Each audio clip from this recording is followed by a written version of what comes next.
তুমি এটা একটু দেখো কি করা যায়,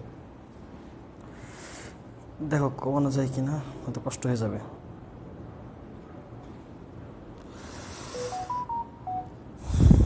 hello everyone,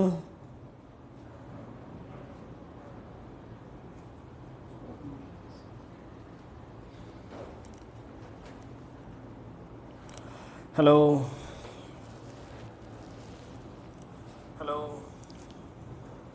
okay, please let me know whether the sound is clear or not.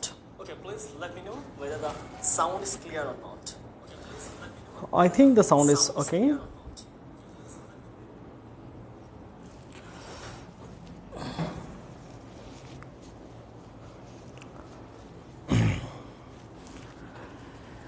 So everyone, তোমাদেরকে আজকে ওয়েলকাম জানাচ্ছি আজকের ক্লাসে। আজকে আমরা রাইট ফর্ম অফ ভার্বের দ্বিতীয় পার্ট নিয়ে আলোচনা করব, এবং আমরা আজকে রাইট ফর্ম অফ ভার্ব সম্বন্ধে তো আলোচনা করবই, সেখানে আমরা ভয়েস রাখবো। আলোচনার একটা খুব গুরুত্বপূর্ণ বা মূল বিষয় হিসেবে আমরা ভয়েসকে রাখবো। পাশাপাশি আমরা শেষ মুহূর্তে কিছু বা ক্লাসের শেষ দিক দিয়ে আমরা কিছু বোর্ড কোয়েশ্চেন সলভ করে চেষ্টা করব বোঝার যে আমরা যা যা ক্লাস করলাম, যা যা পড়লাম, যা যা শিখলাম এই দুই ক্লাসে মিলিয়ে তা আমরা কতটুকু এক্সিকিউট করতে পারছি। কমছে? হ্যাঁ ঠিক আছে, 16তে। Fine, thank you. তাহলে আমাদের আজকে আলোচ্য বিষয় হচ্ছে আমরা বাকি যে রুলসগুলো আমাদের বাকি আছে সেগুলো শেষ করব। তার মধ্যে একটা গুরুত্বপূর্ণ পার্ট হচ্ছে আমাদের ভয়েস চেঞ্জ। আমরা ভয়েস চেঞ্জটাকে মোটামুটি একটু খুব ভালোভাবে টেস্টফুলি বোঝার চেষ্টা করব। পাশাপাশি আমাদের আলোচ্য বিষয় হবে হচ্ছে শেষের দিক দিয়ে আমরা কিছু বোর্ড কোয়েশ্চেন সলভ করব। সো সবাই একটু জয়েন করে ফেলো এবং তোমার বন্ধুদেরকে মেনশন করো, যেহেতু আজকে একটু অড টাইমে ক্লাস। হ্যাঁ, একজন একটা কমেন্ট করেছে, কমেন্ট আমি একটু পড়ছি। হ্যাঁ, একটা কমেন্ট আমি একটু পড়ছি যে ভাইয়া এখন তো ডেঙ্গুর সময় ডেঙ্গু প্যারাগ্রাফ থেকে আসতে পারে। আমি এই কথাটা বলতাম তোমাদেরকে, ঠিক আছে, তোমাদেরকে বলতাম, অথবা আমি প্যারাগ্রাফটা তোমাদেরকে লিখে দিতাম। আমার জাস্ট এটা 1-2 দিনের মধ্যে মনে হলো, তোমাদের যখন প্যারাগ্রাফের শিটটা দিলাম, প্র্যাকটিস শিট, তারপরে মনে হয়েছে যে ডেঙ্গুটা তখনও পর্যন্ত আমি যখন প্র্যাকটিস শিটটা দিই তখন কিন্তু ডেঙ্গুটা এত প্রকট হয়নি বাংলাদেশে, কিন্তু এখন ইদানিং এসে কিন্তু এটা খুব প্রকট হয়ে গেছে। সো যেহেতু পরীক্ষাটার অল্প কয়েকদিন পরে, তার মানে এটা এই মুহূর্তে গুরুত্বপূর্ণ। আমার যদি সম্ভব হয় আমি এটা দিব, না হয় তোমার ডেঙ্গু ফিভার এটা কোনো জায়গা থেকে পড়বা, ঠিক আছে। আমি ঘেমে গেছি নাকি? হ্যাঁ, একটু ঘেমে গেছি, সেটা ব্যাপার না। আচ্ছা চলো আমরা শুরু করছি, ঠিক আছে। তাহলে সবাই রেডি তোমরা? হ্যাঁ, খাতা কলম নোট যা যা আছে এবং কোয়েশ্চেনের অ্যান্সার করার জন্য সবাই একটু প্রস্তুত হও। আর আমার সাউন্ডটা ক্লিয়ার, তাই? ওকে, চলো আমরা শুরু করছি। আচ্ছা, আজকের প্রথম আলোচ্য বিষয় আমরা শুরু করব। আমি এই সিরিয়ালটা মেনটেন নাও করতে পারি, আমি আস্তে ধীরে একে একে শুরু করব, যেটা আগে যেটা পরে আসে। চলো আমরা প্রথমে শুরু করি হচ্ছে আমরা ভয়েস চেঞ্জ দিয়ে, ঠিক আছে। আচ্ছা, আজকের ক্লাসটির আমরা প্রথমেই আলোচনা শুরু করছি হচ্ছে ভয়েস চেঞ্জ দিয়ে। চলো, খুবই গুরুত্বপূর্ণ আলোচনা হবে আজকে। আমরা চেষ্টা করবো এটাকে একেবারে গভীরতর জায়গা থেকে ভয়েসকে বোঝার জন্য। ওকে চলো, অনেকদিন পর লাইভ ক্লাস, রাইট।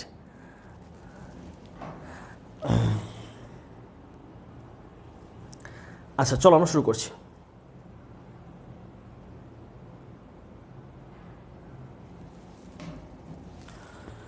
ওকে, আমরা আজকে ভয়েসের একটু মূল আলোচনাটা ভয়েস সম্বন্ধে একটু শুরু করি, ঠিক আছে। আজকে আলোচনাটা হবে হচ্ছে আমার একটু মন মতো পড়াবো আমি, ঠিক আছে। আমি একটু এই স্লাইড টাইট এগুলোর বাইরে গিয়ে আমার মন মতো একটা জিনিসকে আমি বোঝানোর চেষ্টা করবো যে আসলে ভয়েস জিনিসটা কি। আচ্ছা, ধরো আমরা এখানে একটা সাধারণ একটা হিসাব চিন্তা করি। আমরা ধরো আমরা ভয়েস জিনিসটা, আমি প্রথমেই গত ক্লাসেই বলেছি যে ভয়েসটা আমাদের বেশ ইম্পর্ট্যান্ট একটা টপিক। অর্থাৎ ভয়েস জিনিসটা যে শুধু grammar, not like that. Voice is the important part for our speaking. Whenever you are just going to write something, we are going to speak with someone. In terms of speaking or reading or writing, in many aspects, we need to use voice, means passive voice. আচ্ছা, আমরা যে আমাদের লাইফে এত এত বাক্য লিখলাম, এর বেশিরভাগই কিন্তু অ্যাক্টিভ বাক্য।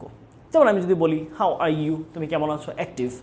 বা হাউ ডিড ইউ গো দেয়ার, তুমি সেখানে কিভাবে গিয়েছো, অ্যাক্টিভ সেন্টেন্স। অথবা যদি বলো যে হি ক্যান হেল্প মি, সে আমাকে সাহায্য করতে পারবে, তাও অ্যাক্টিভ। আচ্ছা, তাহলে অ্যাক্টিভ আর প্যাসিভের একটা বেসিক পার্থক্য আছে, রাইট? আমি এটাতে মূল আলোচনা যাওয়ার আগে বা এটা রুলস অনুযায়ী পড়ানোর আগে আমি একটা মূল আলোচনাটা আনতে চাই, সেটা কি খেয়াল করো। আমি এখানে অ্যাক্টিভ আর প্যাসিভের একটু খুব বেসিক সম্বন্ধে ধারণা আলোচনা করি। আমি জানি না তোমরা অ্যাক্টিভ প্যাসিভকে কীভাবে শিখেছো, তারপর আমি এটাকে একটু বোঝানোর চেষ্টা করি, খেয়াল করো। আমি এখানে কয়েকটা বাক্য লিখে বোঝানোর চেষ্টা করি, চলো। যেমন ধরো আমি একটা বাক্য লিখলাম যে একটা স্টুডেন্টের নাম, ধরো আমি একটা সাধারণ একটা ছেলের নাম ধরি, নাম ধরো হচ্ছে আমিনুল। ওকে, আমিনুল একটা কমেন্ট দেখলাম, আমিনুল স্বাভাবিক, Aminul left a comment. Leave a comment মানে হচ্ছে একটা কমেন্ট করা, তাহলে লেফট আ কমেন্ট পাস্ট টেন্সে দিলাম। অথবা ধরলাম আমিনুল লিভস আ কমেন্ট, একটা বাক্য গেল। 2 নম্বরে আসো, এটা আমাদের সেন্টেন্স নাম্বার 1, এখানে আমাদের সেন্টেন্স নাম্বার 2। ধরো আমি আরও একটা বাক্য লিখলাম যে দে আর স্টাডিং ইংলিশ, আরেকটা বাক্য, দে আর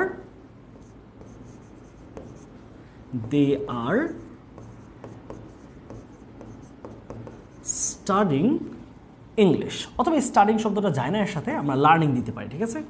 দে আর লার্নিং ইংলিশ। 2টা বাক্য, আমরা 3টা করে বাক্য আমাদের এক্সপ্লেনেশন আমরা রাখবো। তৃতীয় বাক্যটা খেয়াল করো। তৃতীয় বাক্যটা যদি বলি তো সেটা কি আসছে, ধরো আমি বললাম যে সৈকত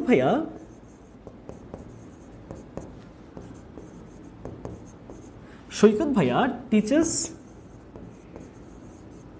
ইংলিশ না, ধরো কেমিস্ট্রি, সৈকত ভাইয়া টিচেস কেমিস্ট্রি। আচ্ছা, এই বাক্যগুলার একটা সাধারণ বৈশিষ্ট্যকে আমি একটু তুলে ধরার চেষ্টা করি, চলো আমরা একটা সাধারণ বৈশিষ্ট্য তুলি। সেটা কি? আমি আগে ফাইন্ড আউট করি প্রত্যেকটা সেন্টেন্সের ভার্ব কারা কারা। আচ্ছা, আমিনুল লিভস আ কমেন্ট, আমিনুল একটি কমেন্ট করে। তাহলে এই যে কমেন্ট করা বা কোনো কিছু ছুরা বা লেখা ছাড়া, এটাকে আমরা বলি হচ্ছে লিভ। তাহলে এই লিভ হচ্ছে আমাদের ভার্ব, আর কমেন্ট এটা হচ্ছে একটা নাউন, এটা অবজেক্ট। ঠিক সেমভাবে দে আর লার্নিং ইংলিশ, এই বাক্যটার মধ্যে আমাদের ফাইনাইট ভার্ব কোনটা খেয়াল রাখতে হবে। আমরা যখন ফাইনাইট ভার্ব কথাটা আনি, তার মানে সেটা হবে শুধু একটা প্রিন্সিপাল ভার্ব, কখন যেই ভার্বের মধ্যে অক্সিলিয়ারি নাই, প্রিন্সিপালই মেইন ভার্ব। আর যেই ভার্বে অক্সিলিয়ারি এবং প্রিন্সিপাল উভয়ই আছে, সেই বাক্যের মধ্যে অক্সিলিয়ারি প্রিন্সিপাল দুটা মিলে ফাইনাইট ভার্ব হয়।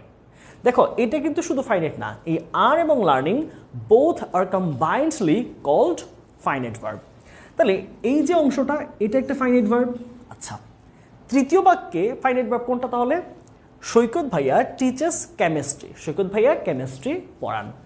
তাহলে কাজ, ভার্ব মানে হচ্ছে কোনো একটা কাজ। যেমন আমিনুল লিভস, আমিনুল একটা কমেন্ট ছাড়ছে।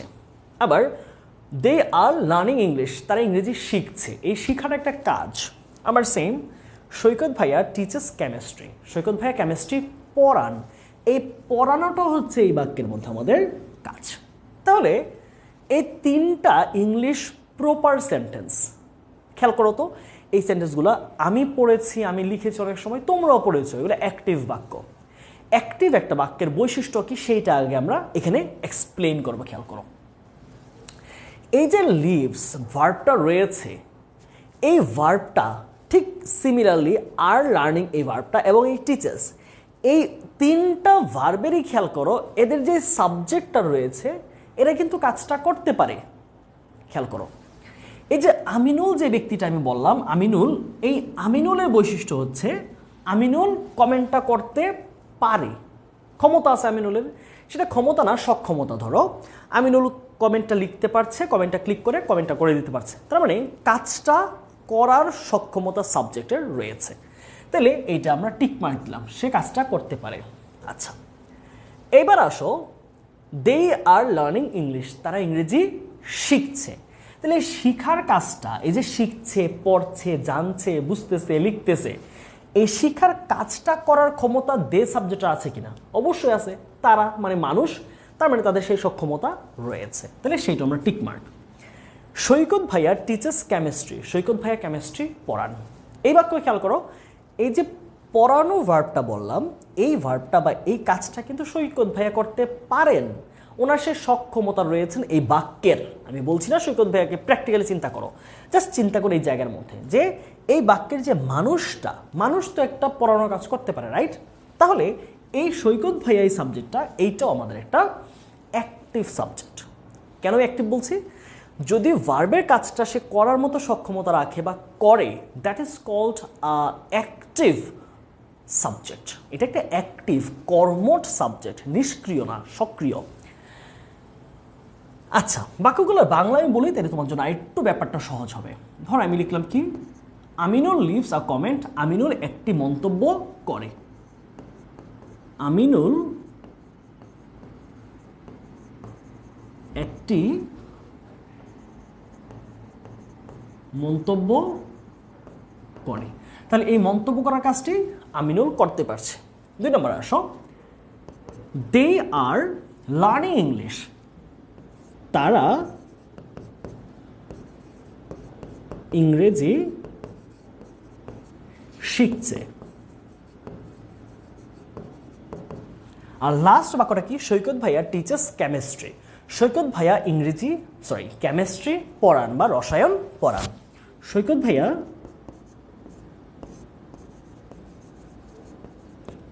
ভাইয়া রসায়ন পড়ান।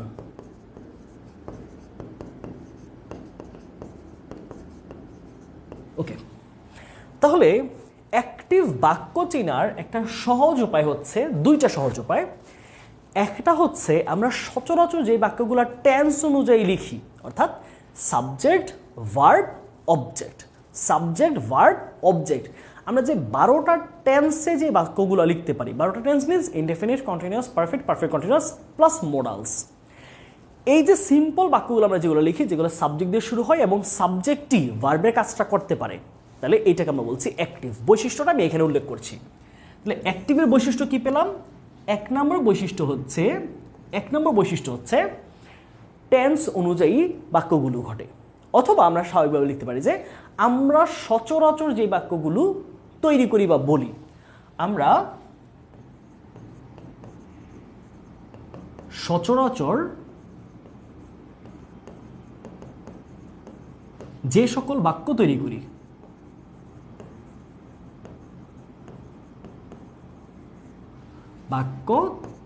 করি,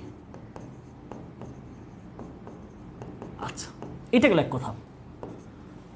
দ্বিতীয় কথা কি বললাম? যে বাক্যের ভার্বের কাজটি সাবজেক্টটি করতে পারে। বাক্যের ভার্বের কাজটি মানে ভার্বিত কাজ, আমরা ভার্বের কাজটি লিখলাম, ভার্বের কাজটি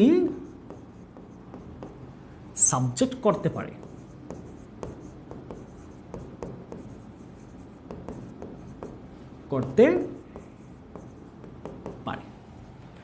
ওকে, তাহলে এইটাকে বা এই টার্মগুলোকে আমরা বলছি হচ্ছে অ্যাক্টিভ সেন্টেন্স। তাহলে প্রত্যেকটাতে খেয়াল করো, এটা আমরা সচরাচর বাক্য লিখি এবং এটা টেন্স অনুযায়ী হয়েছে। প্লাস আমাদের খেয়াল করো যে আমাদের প্রত্যেকটা বাক্যের ক্ষেত্রে ভার্বের কাজটা সাবজেক্ট করতে পারতেছে। এটুকু কি ক্লিয়ার হয়েছে কিনা আমাকে একটু কমেন্ট করো। এই ব্যাপারটা ক্লিয়ার হয়েছে কিনা? আমি রুলস নিয়ম কানুন পড়ে যাচ্ছি, ভাষা কখনো নিয়ম কানুন দিয়ে আবদ্ধ করা উচিত নয়। ভাষা তুমি বুঝতেছো কিনা, দেন তুমি এটার শুদ্ধ জিনিসটা শেখার জন্য নিয়মে যাবা।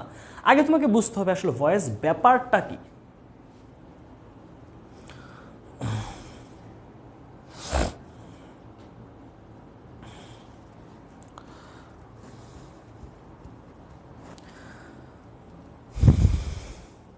হ্যাঁ, লেখাটা বড় করেন। আমার লেখা একটু ছোট, এটা খুব বেশ একটা ঝামেলা করে না ক্লাসের মধ্যে? আমার লেখা একটু ছোট, হ্যাঁ স্বাভাবিকভাবেই ছোট। আচ্ছা, চেষ্টা করছি আর একটু বড় করে লেখার জন্য। ওকে, আমার মাথায় রাখবো। আচ্ছা, ক্লিয়ার না? আচ্ছা, এখন আসো আমরা আরও একটা উদাহরণ, যে আমরা পেসিভের একটা পেজ দেখি। ঠিক আছে, চলো আমরা পেসিভ সেন্টেন্সের প্যাটার্ন দেখি। ওকে, চলো আমরা একটু পেসিভ নিয়ে আলোচনা করি। এই বাক্যটা একটু মনোযোগ দাও, এই পেজটায় আমরা এই পেজে পেসিভ নিয়ে আলোচনা করব। আচ্ছা, পেসিভের আমি কয়েকটা বাক্য লিখি, তাহলে তোমার বুঝতে সুবিধা হবে। যেমন ধরো আমি একটা বাক্য লিখলাম, দ্য ফোন, অথবা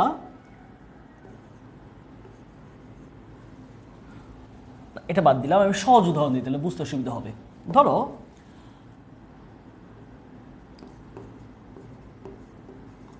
kacchi biryani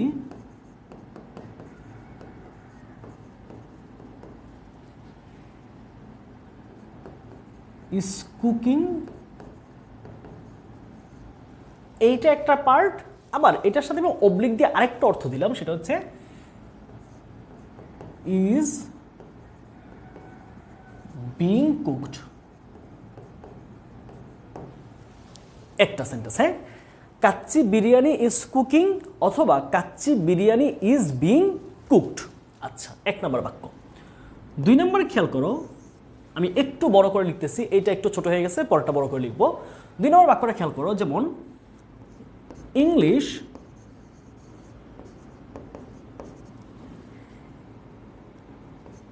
is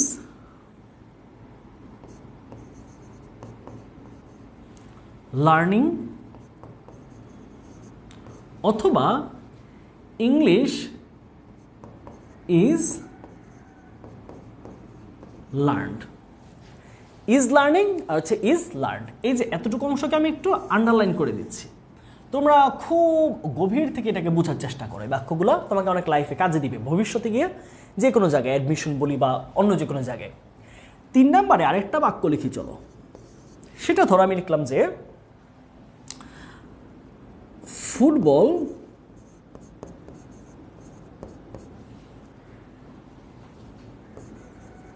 has, present পারফেক্টে রাখলাম, হ্যাজ প্লেড অথবা has been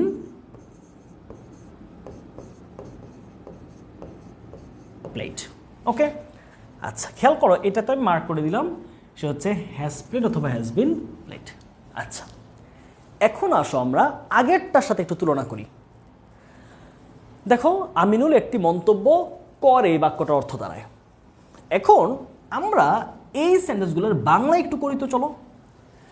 kacchi biryani is cooking যদি আমরা অ্যাক্টিভে রাখি, অ্যাক্টিভ মানে কি, আমাদের টেন্স অনুযায়ী যে বাক্যগুলো, রাইট? ওকে, সিম্পল যে বাক্যগুলো, তাহলে কাচ্চি বিরিয়ানি ইজ কুকিং মানে হচ্ছে কাচ্চি বিরিয়ানি রান্না, কাচ্চি বিরিয়ানি সে সাবজেক্ট, সে রান্না করতেছে। কথাটা বুঝো, কাচ্চি বিরিয়ানি রান্না করছে। প্রথম বাক্যটা কি দাঁড়াচ্ছে? কাচ্চি বিরিয়ানি রান্না করছে, সে হচ্ছে একটা সাবজেক্ট। কাচ্চি বিরিয়ানি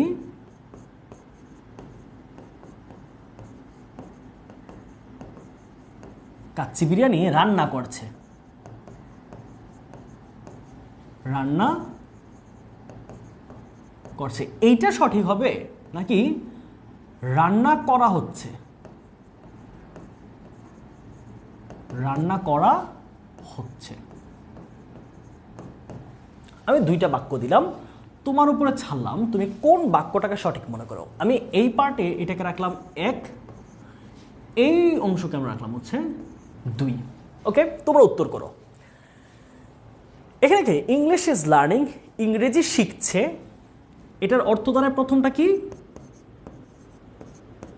ইংরেজি শিখছে অথবা ইংরেজি শেখে বা শেখা হয়, ইংরেজি শেখা হয়, শিখা হয়। হ্যাঁ, আমরা শেখা না দিয়ে শিখা দিই, ইংরেজি শিখা হয়। ওকে, তাহলে এটাকে আমরা লিখলাম হচ্ছে 1, এইটাকে রাখলাম আমরা হচ্ছে আমাদের পার্ট 2। প্রতিটাতে তোমরা অ্যান্সার দেখাবা যে একটা প্যাটার্ন মিলবে। 3 number, football has played, football খেলেছে, ফুটবল খেলেছে মানে ফুটবলই কিন্তু একটা সাবজেক্ট, খেয়াল করতে হবে। ইংরেজি এখানে subject, kacchi biryani subject, football এখানে সাবজেক্ট, কারণ সে একটা যে কোনো জিনিসের নামই হইতে পারে একটা সাবজেক্ট। তাহলে ফুটবল একটা সাবজেক্ট, ফুটবল খেলেছে, ফুটবল নিজে খেলেছে, তাহলে ফুটবল খেলেছে। আর দ্বিতীয় অংশে ফুটবল খেলা হয়েছে, ফুটবল খেলা হয়েছে। এটাকে আমরা দিলাম হচ্ছে নাম্বার 1, এটাকে নাম্বার দিলাম হচ্ছে আমরা 2। তোমরা আমাকে এবার একটু জানাও এই ব্যাপারগুলোর মধ্যে কেমন লাগতেছে, কোনটাকে মনে হচ্ছে বাস্তবে এটা সত্য হইতে পারে, একটু জানাও আমাকে।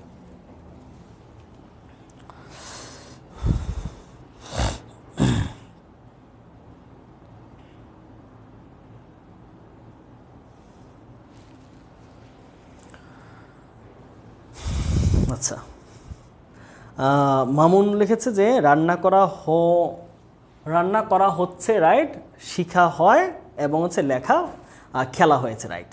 আচ্ছা, ওকে, সবগুলোই উত্তর হচ্ছে 2। রাদিয়া প্রত্যয় বলেছে, শাহিন রাজও বলেছে, সবগুলো উত্তর হচ্ছে 2। ওকে, রিফাতও বলেছে সবগুলো তো 2, নাফিজা বিভাও বলেছে 2, আতিকাও বলেছে ইংরেজি শেখা হয়। আচ্ছা, এবার আসো আমরা মোটামুটি তোমরা তো ধরতে পারলা যে কখন কিভাবে লিখতে হয়। আচ্ছা, খেয়াল করো, যদি আমি বাক্যটা ধরিয়ে ভেবে কাচ্চি বিরিয়ানি রান্না করছে, তাহলে কেমন হয়ে গেল না ব্যাপারটা?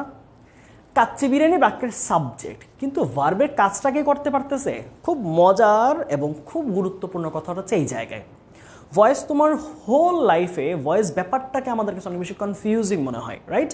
whenever I was a student of 9-10, I was also learning voice like the way many other students would learn. আমি বাকিদের মতো শিখতাম যে সাবজেক্ট ভার্বের V2 এরকম করে শিখতাম ব্যাপারটা।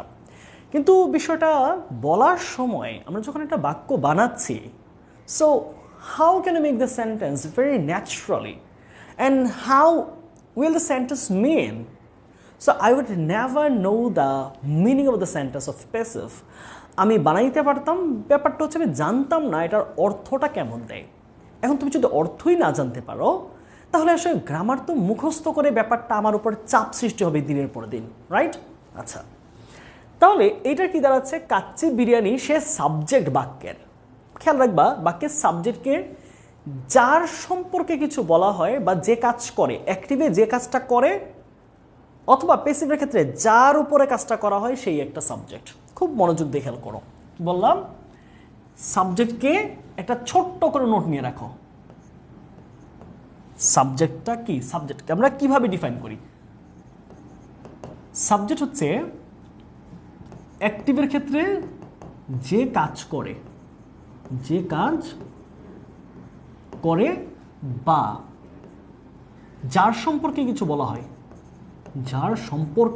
হয়, যেমন Fahim is a good student. Fahim কোনো কাজ করে না, কিন্তু ফাহিমের সম্পর্কে কথাটা বলা হয়েছে যে মানিক ভাইয়া ইজ আওয়ার ইংলিশ টিচার।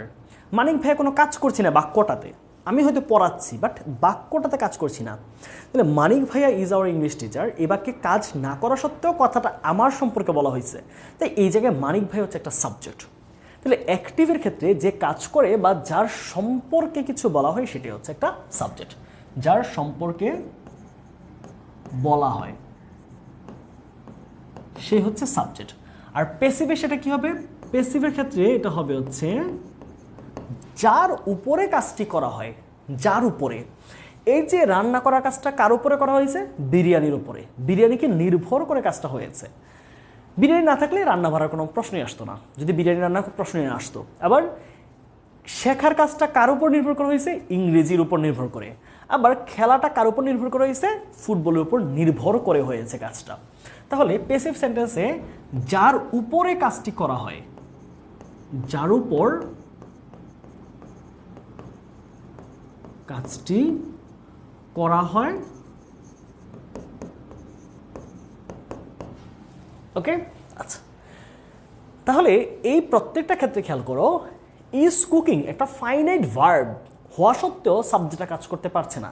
তাহলে ভার্বের কাজ যদি সাবজেক্ট করতে না পারে, তখন আমরা বানাবো হচ্ছে প্যাসিভ সেন্টেন্স। শেষ, এই লাস্ট আমাদের আলোচনা। আমরা অ্যাক্টিভ প্যাসিভের বেসিক নিয়ে আলোচনা কিন্তু আমরা এখানে শেষ করতে যাচ্ছি। সেটা কি বললাম? প্যাসিভকে আমরা কিভাবে ডিফাইন করব? প্যাসিভকে আমরা ডিফাইন করার একটা সূত্র হচ্ছে সেটা কি বলতো? সেটা হচ্ছে যদি ভার্বের কাজটি সাবজেক্ট করতে না পারে, ঠিক আছে? অর্থাৎ কাজটা অন্য কেউ করছে, কাচ্চি বিরিয়ানি রান্না করে নাই, এটা আমার আম্মু রান্না করছে। আবার ইংরেজি কিন্তু নিজে নিজে শিখে না, অন্য কেউ ইংরেজিটা শিখে। আবার ফুটবল কিন্তু নিজে নিজে খেলে না, স্টুডেন্টরা, ছাত্ররা, খেলোয়াড়রা ফুটবলটা খেলে। তার মানে এখানে প্রত্যেকটা কাজ দেখো, সাবজেক্ট কাচ্চি বিরিয়ানি কিন্তু সে কাজটা করে না, কাজ করে আমার আম্মু। আবার ইংলিশ সে সাবজেক্ট, কিন্তু সে শিখে না, শিখতেছে স্টুডেন্টরা। আবার ফুটবল নিজে সাবজেক্ট এই বাক্যের, কিন্তু সে কাজটা করে না, ফুটবলটা খেলে ছাত্ররা। এদের কথা। এখন প্রশ্নটা হচ্ছে এই জায়গায়, যে কাজটা করে তার কথা বাক্যে উল্লেখ থাকতেও পারে, নাও থাকতে পারে। থাকলে আমরা কি করি? Kacchi biryani is being cooked by my mother, আমার মায়ের দ্বারা, ওইটা লিখে দিতে পারি, অথবা না লিখলেও প্যারা নাই। যদি তুমি ডিফাইন করে দিতে পারো যে কাচ্চি বিরিয়ানিটা কার দ্বারা রান্না হচ্ছে, তাহলে তুমি দিবা বাই, আদারওয়াইজ প্রয়োজন নাই, তাও একটা প্যাসিভ সেন্টেন্স সঠিক হয়ে যাচ্ছে। ওকে, তাহলে কি বললাম? প্যাসিভের ক্ষেত্রে ভার্বের বাক্যের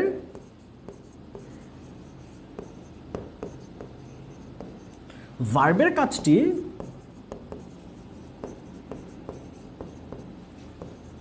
যদি সাবজেক্ট করতে না পারে,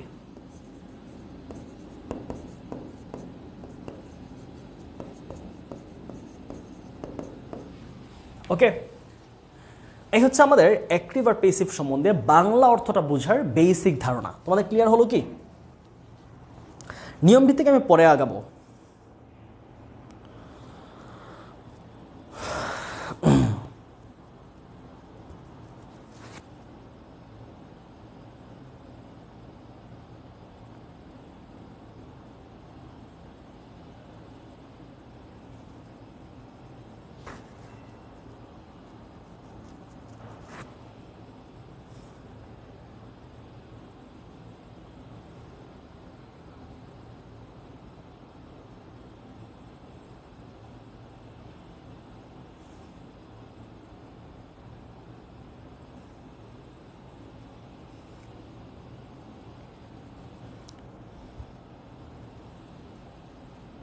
লাইভ আটকে যাচ্ছে না? টপিকটা ক্লিয়ার হয়েছে কিনা এটা বলো। এটা যদিও থাকবে ক্লাসটা, আমার এখানে তো প্রবলেম হচ্ছে না, ইন্টারনেট একটু প্রবলেম হতে পারে, ইন্টারনেটটা একটু বাট তোমাদের আমি যা বোঝানোর চেষ্টা করলাম সেই কনসেপ্টটা ক্লিয়ার কিনা তোমাদের মধ্যে।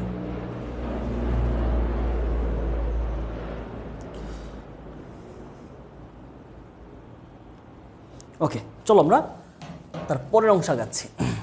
তাহলে এই হচ্ছে আমাদের অ্যাক্টিভ প্যাসিভের ব্যাপার স্যাপার। আমরা এবার কোনটার জন্য কি নিয়ম, ইনডিফিনিটে কি নিয়ম, কন্টিনিউয়াসে কি নিয়ম, পারফেক্টে কি নিয়ম, এগুলো আমরা সিম্পল জিনিস বাক্যের মধ্যে আমরা এটা খেয়াল করব। চলো, জাস্ট একটা কথায় মাথায় রাখবা, সহজ কথা, সেটা হচ্ছে অ্যাক্টিভের ক্ষেত্রে সাবজেক্টটা কাজ করবে, এটা খেয়াল করে নিবা। অর্থাৎ সাবজেক্টটা কাজ করতে পারে এইরকম বাক্যেই অ্যাক্টিভ হবে। আর যে ক্ষেত্রে সাবজেক্টটা যার কথা বলা হচ্ছে সে যদি কাজটা না করে, অন্য কেউ করে, তাহলে সেটা প্যাসিভ। আচ্ছা, আমি এখানে 2টা বা 3টা বাক্য লিখছি, তোমরা বলবা কোনটা অ্যাক্টিভে উত্তর হবে বা বাক্যটা অ্যাক্টিভ হবে, কোনটা প্যাসিভে হবে, এটুকু তোমাদের কাজ। চলো আমি 3টা বাক্য লিখি এখানে, ঠিক আছে? আমি 3টা বাক্য দিচ্ছি,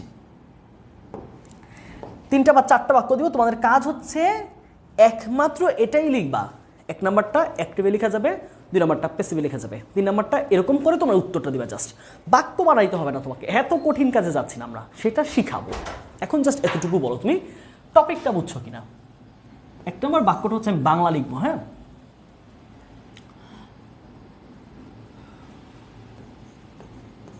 আমার ভাইয়া, আচ্ছা ধরো আরফান ভালো ক্রিকেট খেলে। 1 নম্বর বাক্য বলবা তুমি এটা অ্যাক্টিভ হবে না প্যাসিভ হবে, এতটুকু। 2 নম্বর বাক্য,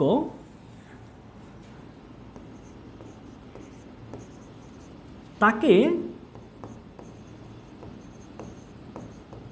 কিছুতেই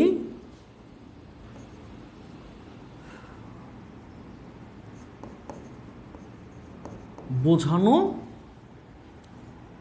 যায় না, তাকে কিছুতেই বোঝানো যায় না। 3 নাম্বার।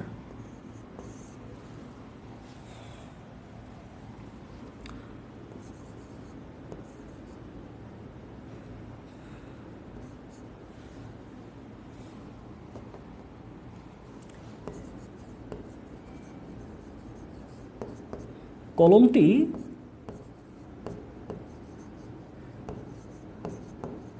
কেনা হবে? কলমটি এখানে লিখলাম হচ্ছে কখন কলমটি কেনা হবে। কখন কখন কলমটি কেনা হবে। 4 নাম্বার,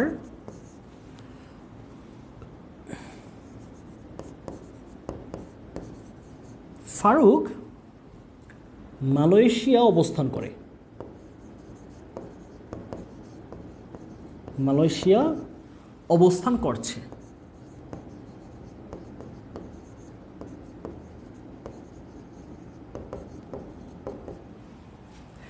তোমাদের কাজ হচ্ছে আমি জানতে চাই তুমি অ্যাক্টিভ প্যাসিভ বাংলায় বুঝছো কিনা। দেখি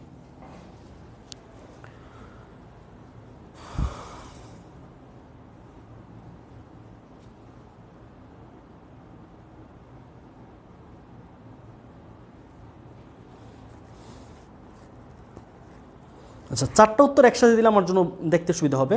মায়রা জান্নাত উত্তর দিয়েছে 1 number active, 2 passive, 3 passive, 4 active. Okay, তার মানে মায়ের উত্তরটা কি আসলো? Active passive passive active. Okay, দেখি এই প্যাটার্নটা অ্যাক্টিভ অ্যাক্টিভ। নিশা বলেছে active active passive active. Okay, নিশারটাও শুনলাম। হুমায়রা তুলি বলেছে active active passive active. Okay, আচ্ছা ঠিক আছে। শাহিন রাজা বলেছে active active passive active. Okay, আমি এবার উত্তর দিচ্ছি। হ্যাঁ, রিফাতের একটা উত্তর দেখেছি। রিফাত বলেছে যে আচ্ছা, লুনা বলেছে অ্যাক্টিভ প্যাসিভ প্যাসিভ অ্যাক্টিভ। চলো এবার একটু তোমার উত্তরটা মিলিয়ে নাও, তোমরা কারা কারা প্যাসিভ বা প্যাটার্নটা বুঝতে পেরেছো। খেয়াল করো, আমি একটু লিখে দিচ্ছি কোনটা কি। আরফান ভালো ক্রিকেট খেলে, তার মানে খেলার কাজটা আরফান করতে পারে। তাহলে আরফান যদি খেলার কাজটা করতে পারে, খেলাটা করতে পারে, তাহলে সে একটা সাবজেক্ট অ্যাক্টিভ। তাহলে এটা একটা অ্যাক্টিভ ভয়েস, আমি এটাকে এ দিলাম। ওকে, তাকে কিছুতেই বোঝানো যায় না, সাবজেক্ট তাকে মানে সে। তাহলে সে কাউকে বোঝাচ্ছে নাকি তাকে অন্য কেউ বোঝাচ্ছে, ব্যাপারটা কিন্তু এই জায়গায় ধরতে হবে। এখানে সাবজেক্টটা যদি মানুষ, কিন্তু সে তো বুঝতেছে না, বোঝানোর কাজটা করতেছে অন্যজন, যে এখানে উল্লেখ নাই। তাকে বোঝানো যায় না মানে সে কাজ করে না, করতেছে অন্য কেউ। যেমন বললাম যে তোমাকে ইংরেজি শেখানো যায় না, তার মানে সে কিন্তু কাজ করছে না, শেখাচ্ছি আমি। তাহলে সে হচ্ছে এখানে একটা প্যাসিভ সাবজেক্ট। তাহলে এটা হচ্ছে কি আমাদের প্যাসিভ। আচ্ছা, কখন কলমটি কেনা হবে? কেনা হবে, হ্যাঁ, বাক্যটা একটু আমার বানানে ভুল হয়েছে, একটু খেয়াল করো, কেনা হবে। ওকে, আচ্ছা, তাহলে কলম তো নিজে নিজে কিনবে না, রাইট? এই কেনা কাজ কলম করতে পারে না, তাই সেটাও একটা প্যাসিভ। ফারুক মালয়েশিয়া অবস্থান করছে, তাহলে অবস্থান করার কাজটা এটা তো ফারুক নিজে করতে পারে, সে একটু মানুষ, তাহলে এটা একটা অ্যাক্টিভ। তাহলে খেয়াল করো তোমাদের কার কার এই প্যাটার্নটা মিলেছে। তাহলে কি পেলাম? Active passive passive active, APP, এই হচ্ছে আমাদের প্যাটার্ন। ঠিক আছে, এটা হচ্ছে আমাদের উত্তর। ওকে, চলো আমরা এবার আমাদের আলোচনায় আসি। চলো আজকের ক্লাসের টপিক আমরা শুরু করছি। আচ্ছা, চলো আমরা এখান থেকে শুরু করি। এবার আসো আমরা একটু, এইখানে ইনডেফিনিট টেন্স আছে, মানে প্যাসিভের ইনডেফিনিটের প্যাসিভের নিয়মটা বা স্ট্রাকচারটা একটু লিখে ফেলো, তোমরা খেয়াল করো। তার মানে আমরা ইনডেফিনিট টেন্স পড়েছি আমাদের বেসিক ইংলিশ, সেটা হচ্ছে কি যখন কোনো কাজ স্বভাবত হয়, সাধারণভাবে ঘটে, এটাকে আমরা বলি হচ্ছে ইনডেফিনিট টেন্স। তাহলে ইনডেফিনিট পাস্ট প্রেজেন্ট ফিউচারে কিভাবে প্যাসিভ করবো সেই প্যাটার্নটা একটু খেয়াল করো। আমরা প্যাটার্নটা এখানে লিখছি, ঠিক আছে? আমরা এখানে লিখবো হচ্ছে পাস্ট, এখানে লিখবো প্রেজেন্ট, এখানে আমরা লিখবো হচ্ছে ফিউচার। হ্যাঁ, এটা কিভাবে মেনটেন করব? কনটেক্সট, পুরো মানে প্যাসেজটা কোন কনটেক্সটে লেখা হয়েছে। যদি পাস্ট হয় তাহলে পাস্টের প্যাসিভ করব, প্রেজেন্টের যদি রিকোয়ার করে তাহলে প্রেজেন্টের প্যাসিভ করব, ফিউচার করলে ফিউচার প্যাসিভ করব। তাহলে পাস্টের প্যাসিভের নিয়মটা কি? ওয়াজ অথবা ওয়ার, সাথে কি আমরা ভার্বের সাথে আইএনজি দিব? না, ভার্বের সাথে আইএনজি হলে সেটা অ্যাক্টিভের কন্টিনিউয়াস, কিন্তু এটা প্যাসিভ। তাহলে প্যাসিভের ইনডিফিনিট কি? ওয়াজ ওয়ার প্লাস V3, মানে ভার্বের পাস্ট পার্টিসিপল ফরম্যাট, মানে V3। প্রেজেন্টে কি হচ্ছে আমাদের এই ক্ষেত্রে? Am, is, are plus V3। ফিউচারের ক্ষেত্রে সেটা হবে হচ্ছে শ্যাল বি অথবা উইল বি প্লাস V3। এই তিনটা হচ্ছে আমাদের মূল প্যাটার্ন আমাদের পেসিভের জন্য। এই তিনটা হচ্ছে কি আমাদের পেসিভের কিসের? পেসিভ ইনডেফিনিট, মাথায় রাখতে হবে পেসিভের ইনডেফিনিট। তাহলে দ্য ওয়ার্ক ওয়াজ ডান, কাজটা করা হয়েছে। দ্য ওয়ার্কস ওয়ার ডান, কাজগুলো করা হয়েছিল। দ্য ওয়ার্ক ইজ ডান, কাজটি করা হয়। দ্য ওয়ার্কস আর ডান, কাজগুলো করা হয়। The work will be done, কাজটি করা হবে। কাজটি নিজে করবে না, কাজটি করা হবে। তাহলে এইখানে একটু খেয়াল করো তো, it regard as a sheer wastage of time, এটাকে সময়ের একটা বড় ধরনের অপচয় হিসেবে এটা বিবেচনা করে নাকি এইটাকে বিবেচনা করা হয়?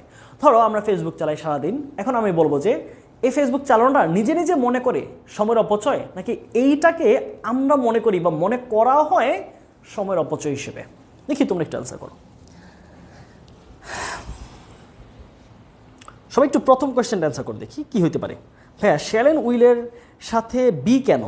ওই যে আমি বললাম, তোমরা খেয়াল রাখবা যে তোমরা যখন ইনডেফিনিটের পেসিভ করতেছো তখন তোমাদের কন্টিনিউয়াস অক্সিলারি করা লাগবে, এটা একটু মাথায় রাখবা। হ্যাঁ, ইনডেফিনিটের পেসিভে অক্সিলারি নিতে হবে হচ্ছে আমাদের কন্টিনিউয়াসগুলো। তাহলে দেখো ইনডেফিনিটে আমাদের কি কোনো ভার্ব বসে না, কিন্তু নিয়েছি কোনটা? Past continuous was were. সেমভাবে প্রেজেন্টে এম ইজ আর, ফিউচারে শ্যাল বি উইল বি। আচ্ছা, অ্যাক্টিভ প্যাসিভ গোলায় যায় ভাইয়া, আরও ক্লিয়ার, আরও সময় দিতে হবে। অ্যাক্টিভ প্যাসিভ তো আসলে এত দ্রুত হয়ে যাবে না। আচ্ছা, সময় লাগবে, একটু সময় দাও নিজেকে আরও।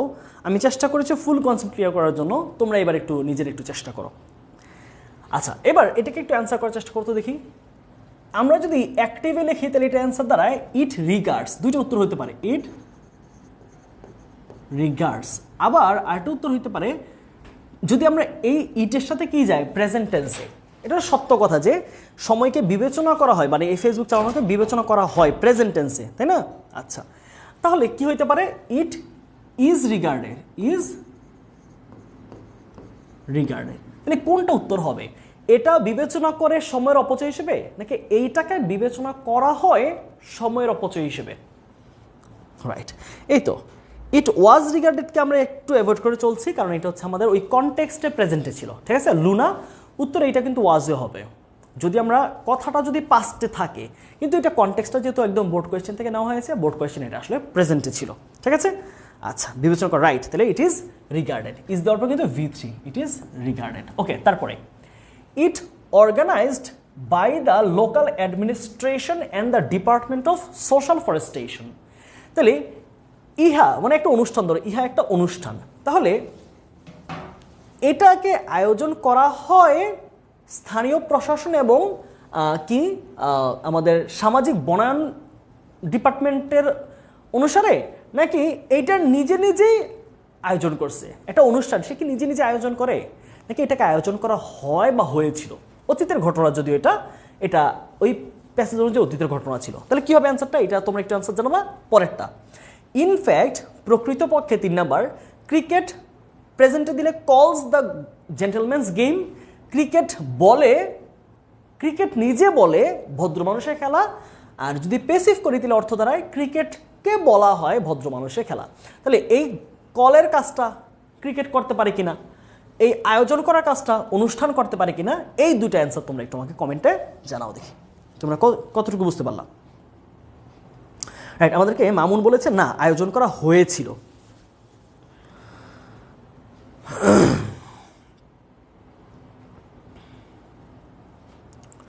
ওকে,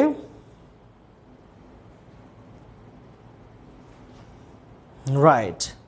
তাহলে এটা আমরা পাস্টে ধরবো, এটা পাস্টে ধরে করবো। যদি তোমরা প্রেজেন্টে করো তাহলে একটা সেন্টেন্স হিসেবে ঠিক আছে, বাট এটা অতীতের ঘটনা বলেছিলাম, আমি তো হিন্টস দিয়ে দিয়েছি এই কাজটা করা হয়েছে। তাহলে যে আমাদের স্থানীয় প্রশাসন এবং সামাজিক বনায়ন ডিপার্টমেন্ট বা বিভাগ এর একসাথে এই অনুষ্ঠানটাকে আয়োজন করা হয়েছিল অতীতে। ইনফ্যাক্ট ক্রিকেট, এটা কিন্তু চিরন্তন সত্য কথা যে ক্রিকেটকে বলা হয়ে থাকে ভদ্র মানুষের খেলা।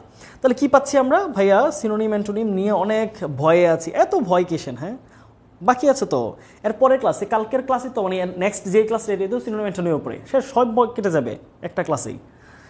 আচ্ছা, তাহলে আমরা পেলাম কি, এটা যেহেতু চিরন্তন সত্য কথা একটা, তাহলে সত্য কথা ইনডেফিনিট হবে, তাহলে ক্রিকেট ইজ কল্ড, রাইট।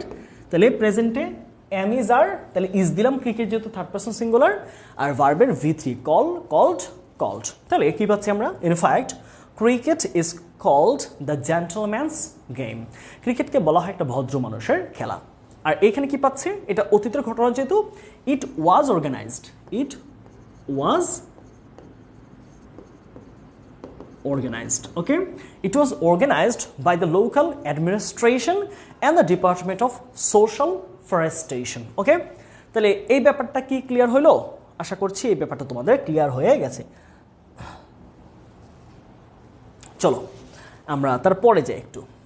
এখন আসো আমরা প্যাসিভেরই আরেকটা দুইটা প্যাটার্ন, একটা হচ্ছে আমাদের কন্টিনিউয়াস এবং মোডাল ভার্ব, কোনটার ক্ষেত্রে কি হবে আমি সেটা কিছু নিয়মগুলো লিখে দিচ্ছি, খেয়াল করো। কন্টিনিউয়াসগুলো একটু তোমরা নোট করো সবাই, কন্টিনিউয়াস। আচ্ছা, যেমন ধরো কন্টিনিউয়াসের একটু বাংলা জিনিসটা আমি তোমাদেরকে ক্লিয়ার করি, হ্যাঁ, জিনিসটা রাখবো না, মুছে ফেলবো, জাস্ট একটু তোমাকে একটু লিখে উদাহরণটা দেখাই।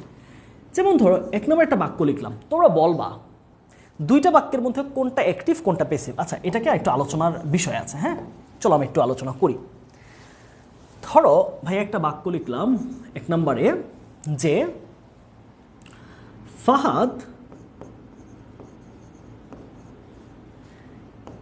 ইজ কাটিং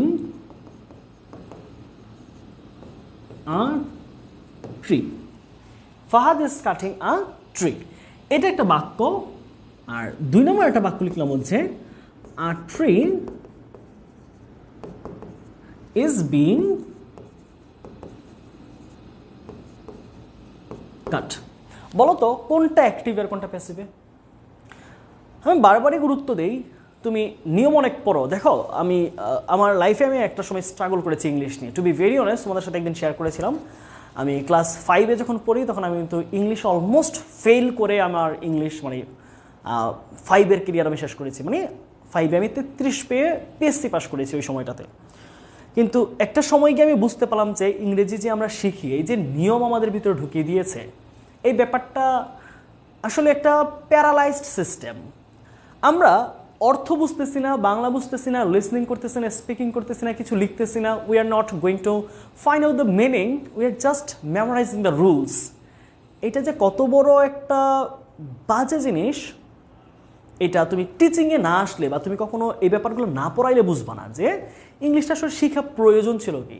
আমি বারবার বলছি তুমি আসলে রুলে পড়ে যাও, এই ব্যাপারটা বাংলায় তুমি ক্লিয়ার করে এটা খেয়াল করো। কি বলেছে, Fahad is cutting a tree, অর্থ কি দাঁড়ায়, ফাহাদ একটি গাছ কাটছে, অর্থটা বুঝো। এটার বাংলা কি দাঁড়ালো অর্থটা, আমি কিছু কথা কিন্তু মাঝে মাঝে বলি, হ্যাঁ, আমার সম্বন্ধে কিছু কিছু কথা বলি, তোমরা মাথায় রাখার চেষ্টা করবা। সো আমি কিন্তু একটা সময়ে ওই যে বললাম না, নিজের গল্প আসলে নিজে বলা উচিত না, আমি 5-এ হচ্ছে ঠিক 33 পেয়েছিলাম, একদম গুণে, তার মানে আমি আসলে পাশ করি নাই, টিচাররা পাশ করিয়ে দিয়েছেন। সো পরে বুঝতে পেরেছি যে আসলে ইংলিশ পড়ার মজাটা অন্য জায়গায়। ইংলিশ পড়ার মজা ওই যে তোমরা এত ভয় পাও সিনোনিম অ্যান্টোনিম কী করবো ভাইয়া, পাংচুয়েশনে কী করবো ভাইয়া, ভয়েসে কী করবো ভাইয়া, বেসিক ইংলিশ পাই না ভাইয়া, সব কিছুই সহজ হইতো যদি এটাকে ফিল করে পড়া যেত খুব মজা করে সহজ থেকে। এই বাক্যটা বুঝো, Fahad is cutting a tree, এই বাক্যটার বাংলা কি দাঁড়ালো, এটার বাংলা অর্থ হচ্ছে ফাহাদ একটি গাছ কাটছে। খেয়াল করো, এই যে বাক্যটা লিখলাম এটা চলমান কাজ, কাটছে, তাহলে এটা একটা কন্টিনিউয়াস। আবার দেখো এটা অ্যাক্টিভ না প্যাসিভ সেটাও তোমাকে ফাইন্ড আউট করতে হবে। তাহলে কাটার কাজটা ফাহাদ করতে পারে, তাহলে সেটা একটা অ্যাক্টিভের কন্টিনিউয়াস। এবার এক্ষেত্রে আসে এটা বাংলা দেখি, একটি গাছ কাটা হচ্ছে, এটা বাংলা কি, একটি গাছ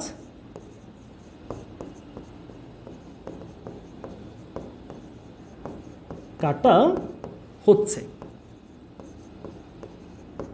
খেয়াল করো এইটাও চলমান, একটা গাছ কাটা হয়ে গেছে, চিরানো হচ্ছে, চলমান কাজ।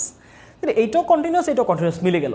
কিন্তু এক্ষেত্রে খেয়াল করো তো, এটা সাবজেক্ট ছিল ফাহাদ, সে এই কাজ করার এই যে পার্টটি, এই যে কাটিংয়ের কাজটি সে করতে পারছে, কিন্তু এই যে ট্রি গাছটি সে তো কাটার কাজটা করতে পারে না, কাজ তো নিচে কি নিচে কাটে না। তাহলে খেয়াল করো, এটাও কন্টিনিউয়াস, এটা কন্টিনিউয়াস, তবে এটাতে ফাহাদ কাজ করতে পারে বলে এটা কন্টিনিউয়াসের অ্যাক্টিভ, এটা কন্টিনিউয়াসের প্যাসিভ। বুঝে গেল ব্যাপারটা? এবার আসো তাহলে আমরা খেয়াল করি কন্টিনিউয়াসের স্ট্রাকচারটা আমরা কিভাবে গঠন করবো এটা সঠিক বাক্য লেখার জন্য। খেয়াল করো, স্ট্রাকচারটা হচ্ছে পাস্ট, প্রেজেন্ট, ফিউচার তিনটাকে আমি আলাদা আলাদা লিখছি। Past, present, future. পাস্টের জন্য আমরা অক্সিলারি ভার্ব নিব হচ্ছে ওয়াজ, বিন অথবা war, being plus V3।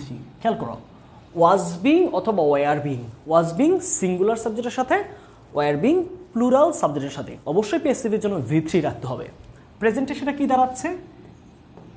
Am being অথবা ইজ বিং অথবা আর বিং প্লাস V3, যে কোনো একটা। সাবজেক্ট যদি আই হয় তাহলে এম বিং, সিঙ্গুলার হলে অন্য subject singular, is being, plural হলে আর বিং। অবশ্যই প্যাসিভ থাকলে আমাদের V3 করতে হবেই। আর ফিউচার সেটা কি হয়? Shall be being, shall be being অথবা will be being plus V3। এই ব্যাপারটাকে তোমরা একটু নোট ডাউন করে ফেলো, তাহলে তোমাদের যে কোনো সময়ে খাতাটা খুলে যেন একটু দেখলেই উত্তরটা হয়ে যায়। বুঝা গেছে? তাহলে এইটা গেল হচ্ছে আমাদের কি, এইটা হচ্ছে আমাদের কন্টিনিউয়াসের প্যাসিভ। এখন ব্যাপার হচ্ছে মোডালও তো আছে, রাইট? মোডালের প্যাসিভটা একটু খেয়াল করো, সহজ। মোডালের ক্ষেত্রে কি হবে? মোডালের ক্ষেত্রে যেটা করবা, modal plus be plus V3। তাহলে কি দাঁড়াইলো? ক্যান থাকলে প্যাসিভ হয়ে যাবে ক্যান বি ডান, মে থাকলে মে বি ডান, মাস্ট থাকলে মাস্ট বি ডান, শ্যাল থাকলে শ্যাল বি ডান, উইল থাকলে will be done, have to থাকলে হ্যাভ টু বি ডান। ওকে, আচ্ছা।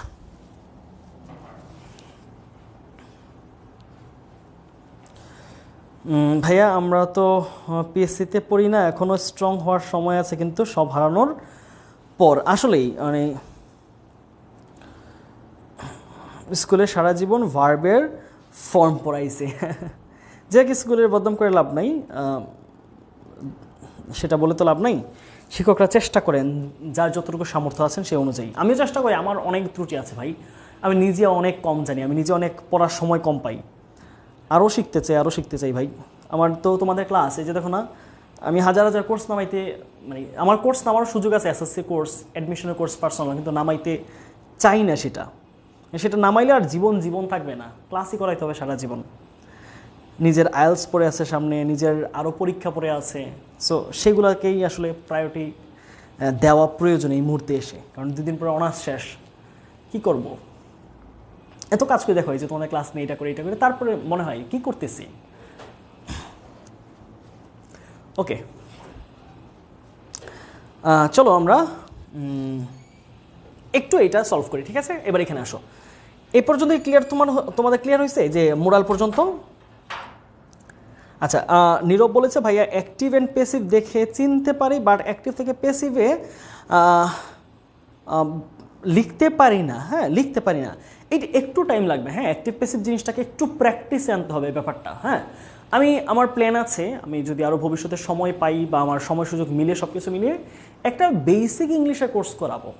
আমি সবসময় খেয়াল করবো যে একটা কোর্স ফি রাখবো হচ্ছে অ্যাডমিশনের, বা যে কোনো কোর্স ফি রাখবো হচ্ছে একটা ডাবল কোর্স ফি রাখবো, রেখে ওইটার প্রথম 1-1.5 মাস বা 2 মাস করাবো হচ্ছে বেসিক ইংলিশ, তারপরে হচ্ছে তাকে অ্যাডমিশনের কোর্সটা করাবো, বা যে কোনো এরকমভাবে একটা ম্যানেজ করবো একটা বেসিক কোর্স।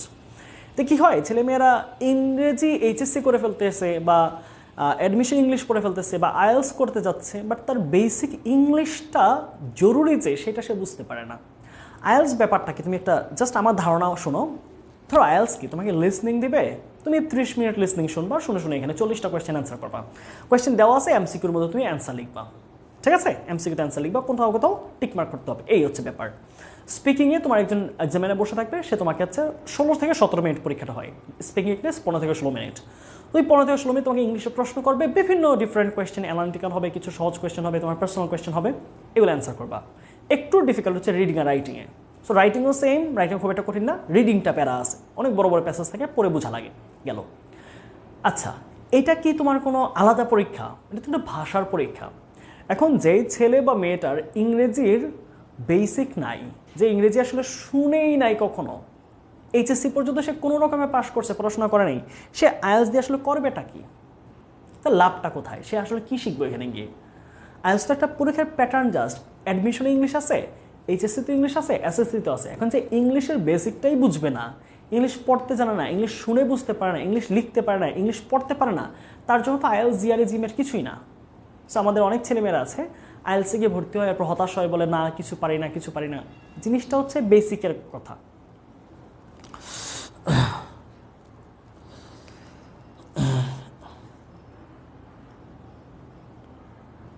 ভাইয়া কালকে কোন টপিকের ক্লাস হবে? আজকে ভার্ব শেষ হবে, আজকে ভার্ব আমরা শেষ করবো মাস্ট, হ্যাঁ, যতক্ষণে লাগে।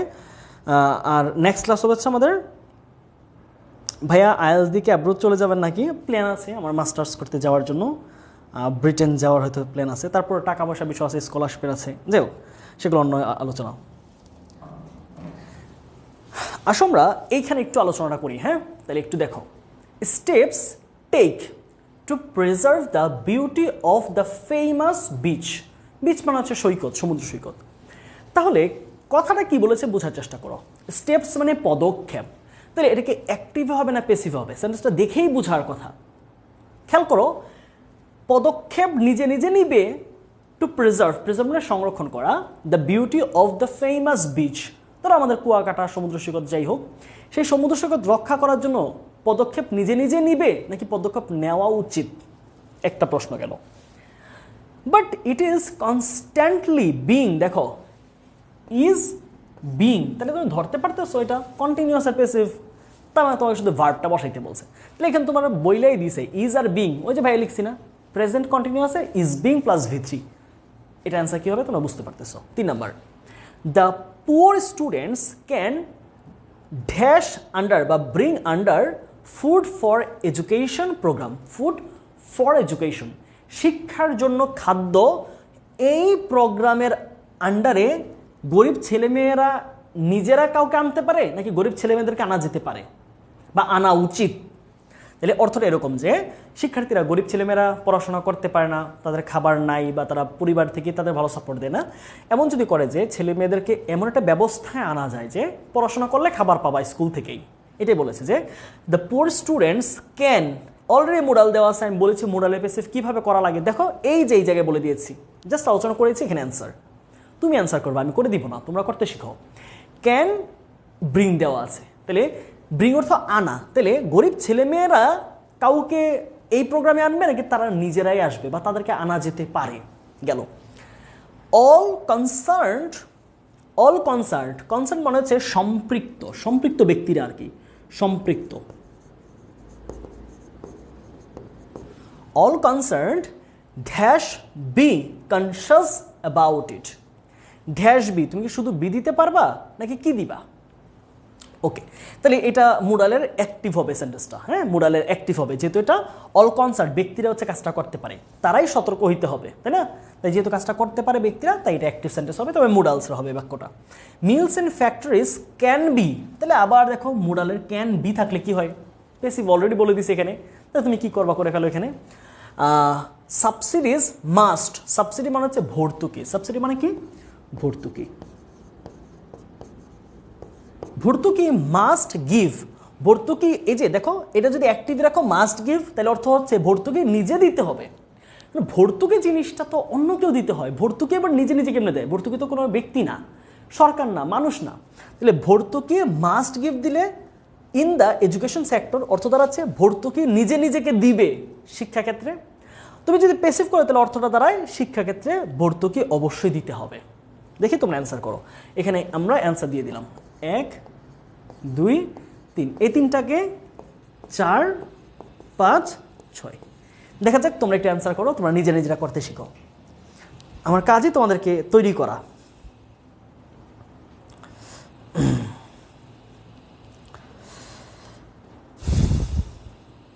আচ্ছা, অনেকে অ্যান্সার দিয়েছে। আতিকা, ক্যান বি হোল্ডেড হয় না। হ্যাঁ, এটার ভিতরে হচ্ছে হেল্ড, এটার ভিতরে কি হেল্ড, হোল্ডেড হয় না, হেল্ড। খেয়াল করতে হবে, ভার্বে ভিতরি জানাটা খুব ইম্পর্টেন্ট। আচ্ছা, আমি এক দুটো অ্যান্সার পড়ছি একটু।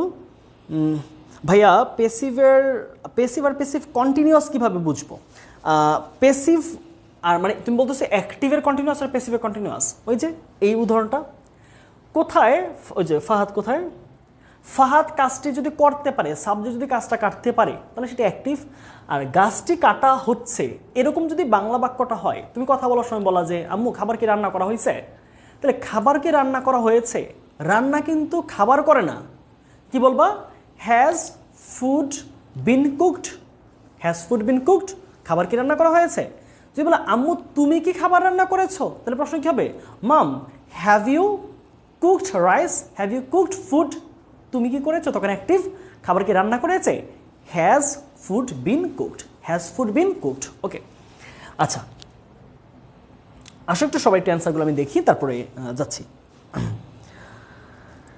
হ্যাঁ, এগুলো এক নাম্বার কি, এক number should be taken, right, steps should be taken. তাহলে আমরা একটা অ্যান্সার সবার মোটামুটি উত্তর সঠিক, যে আমরা খুব ভালোভাবে বাংলাটা বুঝি যে এই বিখ্যাত সমুদ্র সৈকতের সৌন্দর্যকে রক্ষা করতে পদক্ষেপ নেওয়া উচিত, রাইট।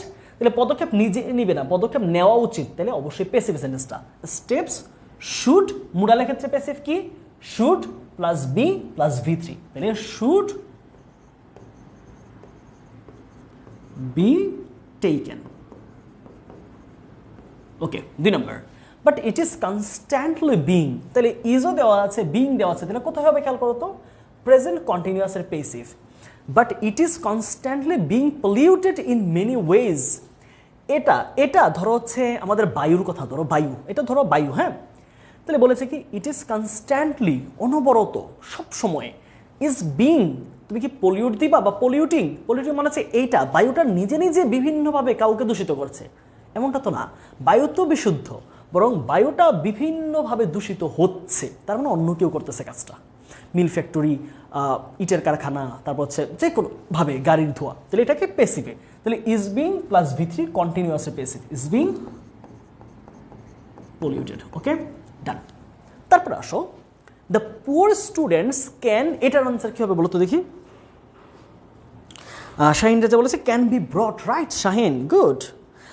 এখানে কেয়া খাতুন উত্তর ভুল দিয়েছে, ব্রিং দিয়েছে। দেখো এই যে ক্যান ব্রিং দেওয়ার মানে হচ্ছে, বা ক্যান বি ব্রিং কিন্তু বাক্য হয় না, হয় তুমি অ্যান্সার লিখবে অ্যাক্টিভে, তাহলে ক্যান ব্রিং মুডালের পরে ভার্বে বেস ফর্ম, এটা গত ক্লাসে বলেছিলাম। পেসিভ হলে ক্যান বি প্লাস ভি3। আচ্ছা, তাহলে কার উত্তরটা নিতে পারছি ভাই, এটা বুঝতে পারলাম না কোনটা। শাহিন রাজা কোনটা বুঝতে পারো একটু বলো তো আমাকে, কোন ব্যাপারটা বুঝো নাই,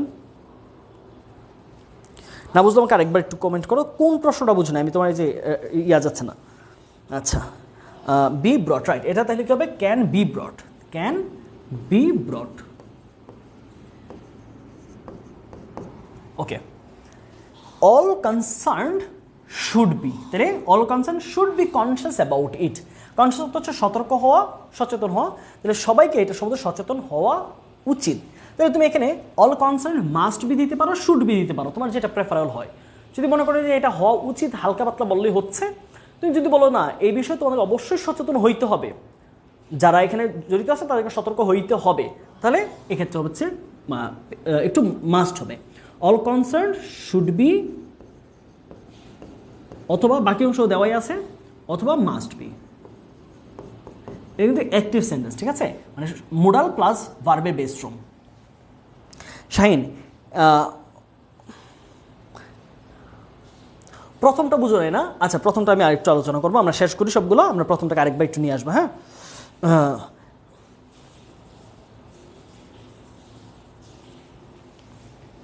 mills in factories can be, তাহলে ক্যান বি অলরেডি দেওয়া আছে, দেখো মোডালের প্যাটার্ন অলরেডি আমাকে কিন্তু দিয়ে দিছে, হিন্টস দিয়ে দিছে। দেখো ক্যান বি, তাহলে কি ভি3 হেল্ড, ক্যান বি হেল্ড।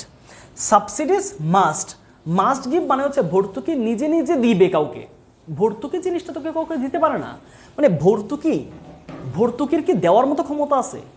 বরং বলতে পারি ভর্তুকি দেওয়া যেতে পারে, ভর্তুকি অবশ্যই দিতে হবে, শিক্ষাক্ষেত্রে ভর্তুকি দিতে হবে, কৃষিক্ষেত্রে ভর্তুকি দিতে হবে। তাহলে সাবসিডিজ মাস্ট বি গিভেন, প্যাসিভে মাস্ট বি গিভেন। ওকে, আচ্ছা ওকে, একটু একজন প্রশ্ন করেছিল যে 1 নম্বরটা বুঝো না, আমি এটা আরেকটু আলোচনা করছি। Steps take to preserve, steps যদি তুমি টেক দাও বা স্টেপস শুড টেক। আচ্ছা, স্টেপ মানে কি? পদক্ষেপ। আচ্ছা, আমরা বলেছি কি, যেই বাক্যের এই ভার্বের কাজটা সাবজেক্ট করতে পারে না, স্টেপ জিনিসটা পদক্ষেপকে নিচে নিজে নিতে পারে না। পদক্ষেপ কেউ নিতে হয়, আমি নিতে হবে, তুমি নিতে হবে, জনগণ নিতে হবে, সরকার নিতে হবে। তাহলে কি বলতে পারি? পদক্ষেপ নিজে নিজে নিবে এই সমুদ্র সৈকতকে রক্ষা করার জন্য, এটা যৌক্তিক বাক্য না। কি হবে?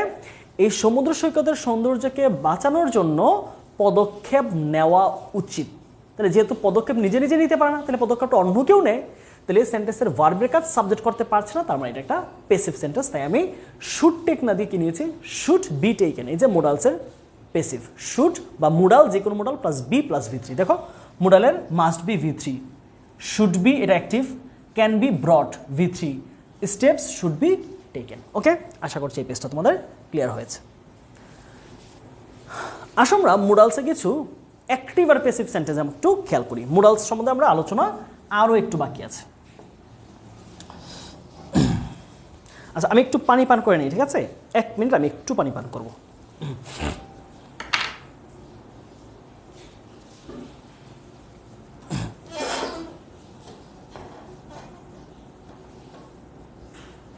ভাই 4-এ তো মাস্ট বি বা শুড বি 4। আচ্ছা দাঁড়া, আমি একটু পানিটা পান করে আসতেছি।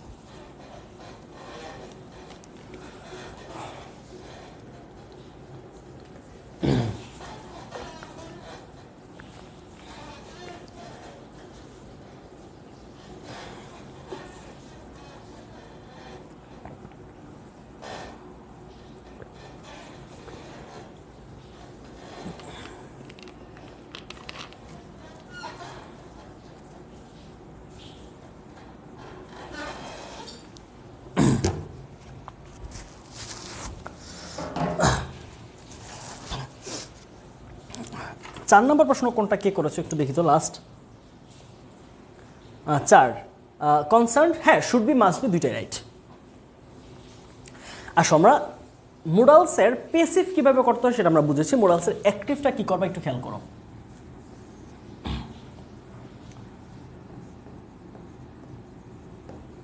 মোডালস অ্যাক্টিভের বাক্যগুলো একটু দেখো। মোডালসের অ্যাক্টিভে কয়েক প্রকারের বাক্য হইতে পারে, খেয়াল করো। মোডালস সম্বন্ধে একটু আলোচনা আমি বিস্তারিত করি, ছোট্ট করে, খুব বিস্তারিত না, অল্প বিস্তারিত করব। খেয়াল করো, আমরা মোডালসকে কয়েকটা পার্টে ভাগ করতে পারি। খেয়াল করো, যদি আমরা মোডালসকে খুব কয়েকটা ভাগে ভাগ করি, উচ্চারণ কিন্তু আমরা অনেকে পড়ি মডেল, হ্যাঁ, বা মডেল ভার্ব, এটা হচ্ছে মোডালস। ওকে, তাহলে মোডালসের আমরা একটা পার্টকে বলি হচ্ছে বেসিক মোডাল, ঠিক আছে, বেসিক, ওকে, বা প্রিন্সিপাল মোডাল।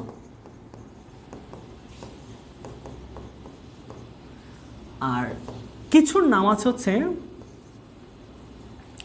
ধরো এটাকে আমরা বলবো হচ্ছে পারফেক্ট মোডালস। কিছু রয়েছে কি আমাদের পারফেক্ট মোডালস। ওকে, তাহলে প্রিন্সিপাল কোনগুলো, পারফেক্ট কোনগুলো, এটা একটু আমি ক্লিয়ার করে দিই। খেয়াল করো, মোডাল যদি শুধু এক শব্দের হয়, খেয়াল করো কি বলছি আমি, প্রিন্সিপাল মোডাল কোনগুলো খেয়াল করো তো। যেমন ধরো আমি একটু পারফেক্ট একটা নিচে লিখি, ঠিক আছে, পারফেক্ট একটু নিচে লিখি, স্পেস লাগবে। প্রিন্সিপাল মোডাল কোনগুলো? যেমন ধরো can, could, may, might, must, shall, should, will, would, used to, ought to, have to, has to, had to, এগুলো হচ্ছে আমাদের প্রিন্সিপাল মডাল। এটার পরে নিয়মটা কি, এগুলোর পরে নিয়মটা একটু খেয়াল করো। এগুলোর পরে আমরা কিভাবে বাক্য বানাই, এগুলোর ক্ষেত্রে আমরা দুই ভাগে বাক্যটা তৈরি করতে পারি। এটাকে আমরা দুই ভাগে ভাগ করছি, ঠিক আছে? এইগুলা সুন্দরভাবে মাথায় রাখো, এই জিনিসগুলো তোমার মানে হোল লাইফ কাজে লাগবে। এই যে প্রিন্সিপাল মডালের বাক্য কিভাবে গঠিত হয়, অ্যাক্টিভে এক্ষেত্রে কি করবো আমরা, principal modal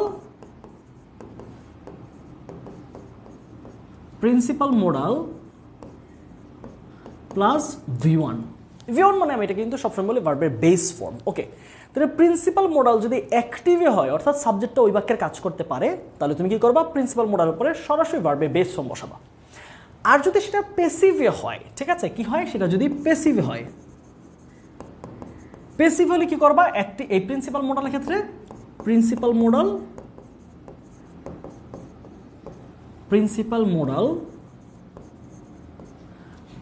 plus be plus V3, এটা কিন্তু একটু আগে আমরা সলভ করে আসলাম। প্রিন্সিপাল মডালের সাথে যদি অ্যাক্টিভ হয় তাহলে সেটা সরাসরি ভার্বের বেস ফর্ম, যদি সেটা প্যাসিভ হয় তাহলে কি করবো তোমরা, principal modal plus be plus V3। Okay, এই হচ্ছে আমাদের প্রিন্সিপাল মডালগুলো। একটু নোট ডাউন করে রাখো বা তোমার তো শীটটা এটা পাবাই। Can, could, may, might, must, shall, should, will, would, use to, ought to, have to, has to, had to. অনেক ক্ষেত্রে am to, is to, are to এগুলো হয়, ঠিক আছে? তাও আমি লিখে দিচ্ছি, এম টু, ইজ টু আর হচ্ছে আর টু এগুলো ব্যবহৃত হতে পারে। Am to, is to, are to. Okay, এগুলো হচ্ছে আমাদের প্রিন্সিপাল মডাল। এখন আসো পারফেক্ট মডাল কোনগুলো, সেক্ষেত্রে আমরা কিভাবে করব। পারফেক্ট মডাল একটু দেখি আমরা পরবর্তী পেজে। পারফেক্ট মডাল খেয়াল করো, 2 নম্বর হচ্ছে পারফেক্ট মডাল।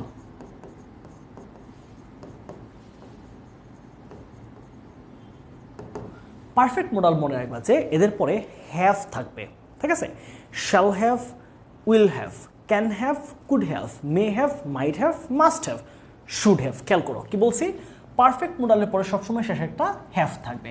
তাহলে কি কি পাচ্ছি আমরা, ধরো ক্যান হ্যাভ হয় না যদিও, কুড হ্যাভ আর হচ্ছে উড হ্যাভ হয়। কুড হ্যাভ,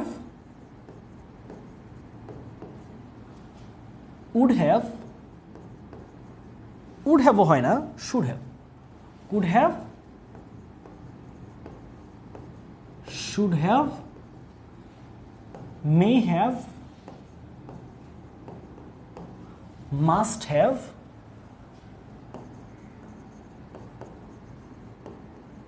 বেসিকলি এগুলো যে could have, should have, may have, must have, এদের পরে সবসময় কি থাকবে, একটা হ্যাভ থাকবে।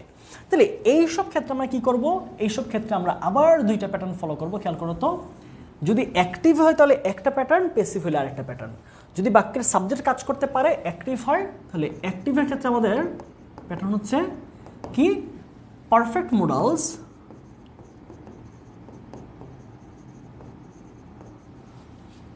প্লাস V3 সরাসরি, যেহেতু অলরেডি হ্যাভ আছে এদের সাথে, পারফেক্ট মডেলে কি সরাসরি V3 হবে।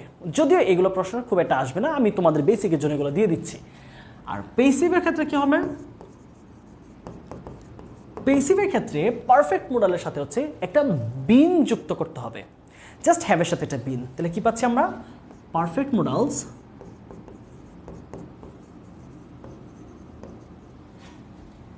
প্লাস, পারফেক্ট মডেল তো অলরেডি হ্যাভ আছে, প্লাস বিন প্লাস V3। এই হচ্ছে আমাদের প্রিন্সিপাল মডেল আর হচ্ছে আমাদের পারফেক্ট মডেলের অ্যাক্টিভে কেমন বাক্য হবে বা প্যাসিভে কেমন স্ট্রাকচার হবে, এইটার আমাদের বিস্তারিত আলোচনা। চলো আমরা এবার একটু সলভ করি প্রশ্নগুলো। চলো আমরা এখানে আসি। এখন আমাদের একটাই বোঝার কাজ এখানে, সেটা হচ্ছে বাক্যটা অ্যাক্টিভ নাকি প্যাসিভ। এই জিনিসটা ধরতে পারলে এখানে আর কোনো উত্তর কঠিন না। চলো আমরা একটু সলভ করি। খেয়াল করো, হি আন্ডারগো, হ্যাঁ, আন্ডারগো মানে হচ্ছে করা। আন্ডারগো আসলে ডো এর একটা সিনোনিম, ডো অর্থ করা, আন্ডারগো অর্থ করা। এটা অতীতের ঘটনা। সে ফিজিক্যাল লেবার, সে শারীরিক পরিশ্রম করতো না। আচ্ছা, আর একটু ভালো হয় না যদি আমি মোডালগুলোর বাংলা বলে দিই, রাইট? মোরালগুলো বাংলা বলে দিলে আরেকটু তোমাদের জন্য সুবিধা হয়। খেয়াল করো, মোরালের বাংলাটা একটু বলে দিই, না হলে একটু প্যারা মনে হচ্ছে আমার জন্য। একটু তোমরা মোরালে বাংলাগুলো নোট করো, হ্যাঁ?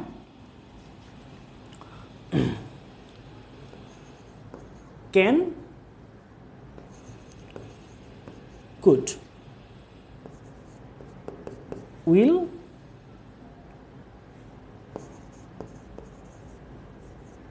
Would, must. আচ্ছা,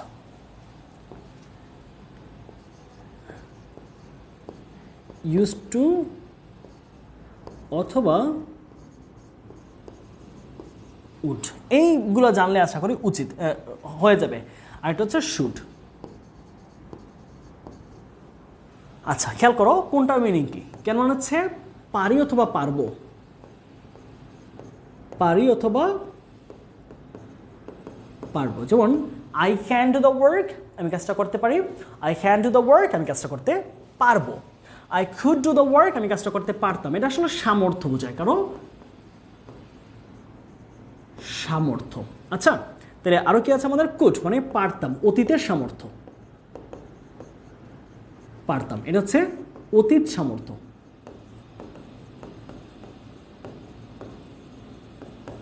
তারপর আসো, শ্যাল বা উইল উভয়ের অর্থ হচ্ছে করব, কোনো কাজ ভবিষ্যতে হবে এরকম, করব। এখানে তো পারবো না, এটা কিন্তু সামর্থ্য থেকে আমরা পারার কথাটা আসছে। শ্যাল বা উইল দিয়ে কখনো সামর্থ্য বোঝায় না, ভবিষ্যতে করব, করব। উড, করতাম, এখানে তো সামর্থ্য না, অতীতের অভ্যাস, করতাম। উড আর ইউজ টু, সরি উড তো দুইবার লিখে ফেলাম, তাই না? একটু দুঃখিত, খেয়াল করো, উড আর ইউজ টু সেম মিনিং দেয়, ঠিক আছে? উড অথবা ইউজ টু, এই দুটোর অর্থ হচ্ছে করতাম, অতীতের অভ্যাস। করতাম নেগেটিভ হলে করতাম না, সে খেত, খেত না, যেত, যেত না। করতাম অতীতের অভ্যাস বা অতীত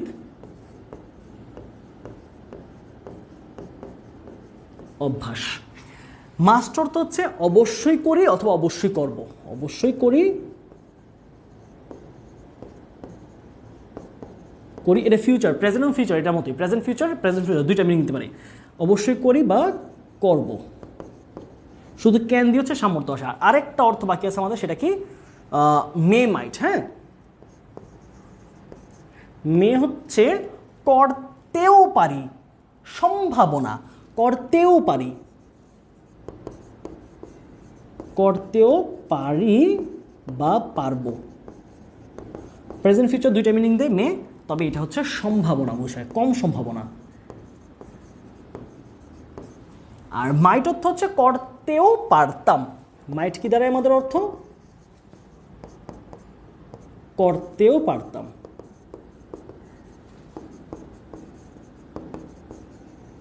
সুরুদ্ধ করা উচিত, শেষে আমরা জানি সুরুদ্ধ উচিত, সুরুদ্ধ করা। ওকে, লাস্ট, শেষ।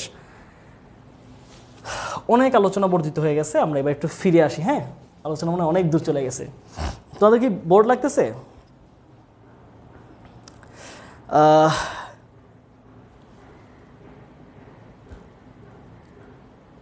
তুমি কি বোর্ড হয়ে গেছে পড়তে পড়তে?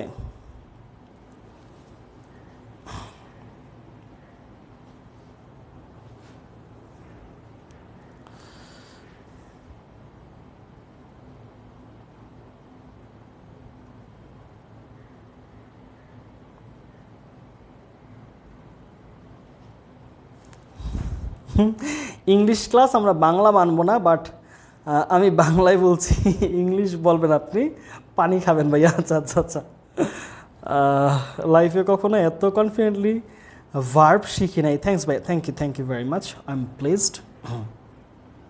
ভাইয়া অ্যাডমিশন আপনাকে পাবো তো? ম্যাটার্স, মানে যদি সব কিছু মিলিয়ে গুছিয়ে যদি অ্যাডমিশনের কোর্স আনা সম্ভব হয় তাহলে।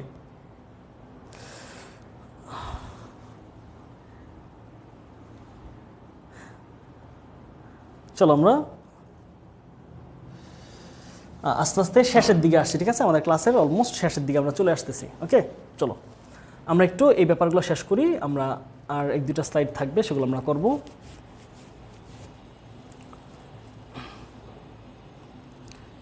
আচ্ছা, বেশ কিছু ব্যাপার স্যাপার আছে, যদি খুব বেশি ইম্পর্টেন্ট না সবগুলা, আমরা কোয়েশ্চেন সলিউশনে যাবো এরপরে। আচ্ছা, পার্টিসিপল ইনফিনিটিভ করেছি আমরা। আসো আমরা এই পেজটা সলভ করে আমরা কিছু বোর্ড কোয়েশ্চেন সলভ করবো, তাহলে আমরা পার্থক্যটা বুঝতে পারবো।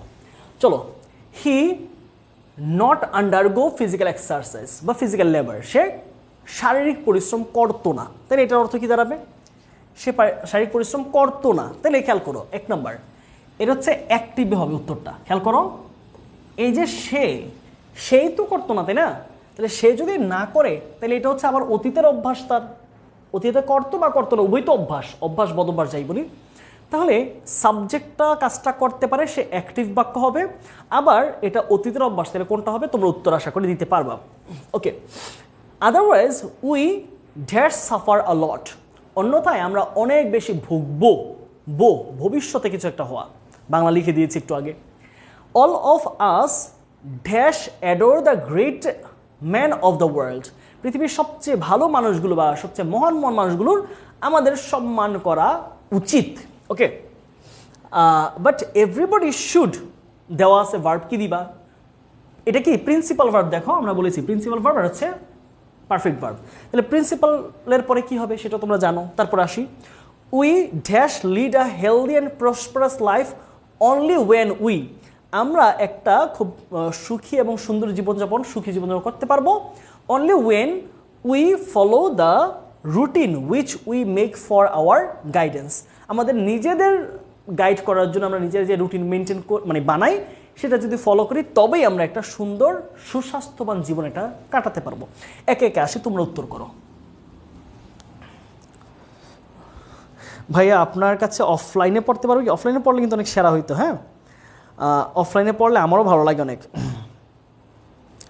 অফলাইনে, কিন্তু অফলাইনে তো এখন আর পড়াই না ভাইয়া। আচ্ছা চলো আমরা 1 নম্বরে আসি।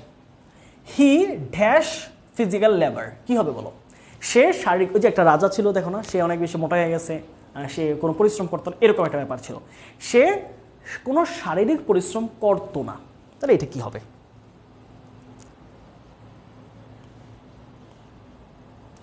এক নম্বর, আমরা আস্তে আস্তে আসি।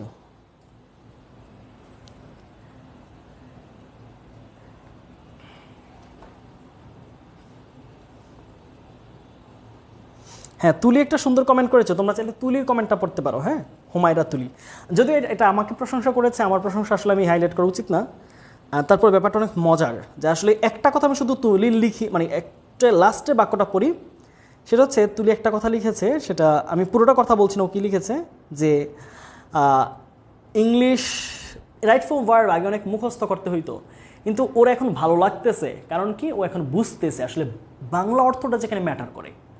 আমি এটাই তোমার পুরো কোর্স জুড়ে বুঝাইছি যে ভাই বাংলাটা ম্যাটার করে, বাংলায় বুঝলে ব্যাপার সবগুলো সহজ। তাহলে কি হয়েছে? হি কুড নট আন্ডারগো মানে সে কাজ করতে পারতো না, সে পরিশ্রম করতে পারতো না, ব্যাপারটা পরিশ্রম করতে পারতো না, সে পরিশ্রম করতো না ইচ্ছা করে। তাহলে অতীতের অভ্যাসের জন্য হচ্ছে উড, হি উড নট, তাহলে নট দেওয়া আছে, কি দিব আমরা? Would not, he would not undergo, তাহলে নেগেটিভ হলে কি করবো? জাস্ট ভার্বে বেস ফর্ম হি, তাহলে প্রিন্সিপাল ভার্ব কিন্তু দেখো প্রিন্সিপাল মোডাল, তাহলে প্রিন্সিপাল মোডাল কি? নট, নেগেটিভ হলে জাস্ট নট যুক্ত করে দিব, তাহলে প্রিন্সিপাল মোডালের সাথে ভার্বের base form. He would not undergo any physical labour, সে কোনো ধরনের শারীরিক পরিশ্রম করতো না। তারপর আসো, otherwise we dash suffer a লট। আচ্ছা, এখন কথা হচ্ছে, খেয়াল করো, আগে বাক্য ধরতে হবে অ্যাক্টিভে না প্যাসিভে। দেখো তো, এই যে সাফার মানে ভোগা, কষ্ট পাওয়া, রাইট? তাহলে এই সাফারের কাজটা আমরাই তো ভুগবো, রাইট?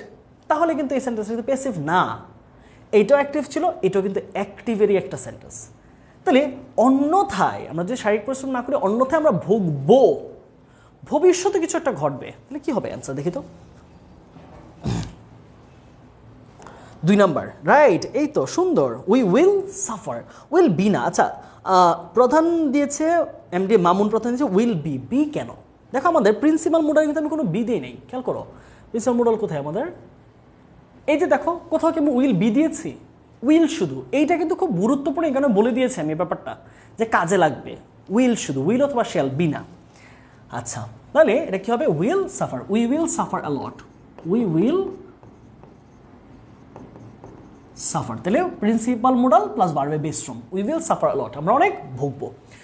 অল অফ আস, আমাদের সকলেরই পৃথিবীর মহান ব্যক্তিদেরকে সম্মান করতে হবে, আমরা কিন্তু বাধ্য না, এটা একটা উচিত, আমরা অ্যাডভাইজের মতো। বলো কি হবে? তিনি কি হবে?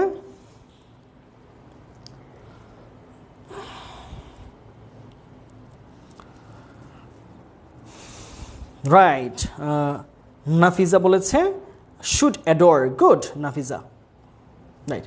না, শুড বি অ্যাডোর্ড না, খেয়াল করো, অল অফ আস, আমরা সবাই ওনাদের সম্মান করব, তাহলে আমরা তো সম্মান করতে পারি, রাইট? তাহলে এখন যদি তুমি প্যাসিভ দাও তাহলে হয়ে যাবে আমাদেরকে সম্মান করা উচিত পৃথিবীর মহান ব্যক্তিরা। আমরা কি করছি যে আমাদেরকে সম্মান করে মহান ব্যক্তিরা এসে? প্যাসিভ দিলে কিন্তু অর্থ ভুল হয়ে যাচ্ছে, অর্থ দাঁড়াচ্ছে কি, যদি তুমি অ্যাক্টিভ দাও তাহলে অর্থ হচ্ছে আমরা পৃথিবীর সব মহান ব্যক্তিদের সম্মান করা উচিত, আর যে প্যাসিভ দাও তাহলে হয়ে যাবে পৃথিবীর সকল মহান ব্যক্তিদের আমাদেরকে সম্মান করা উচিত। এইচএসসি পরীক্ষার্থী এখন, তাই? তাহলে অল অফ আস অ্যাক্টিভে, শুড অ্যাডর্ন, শুড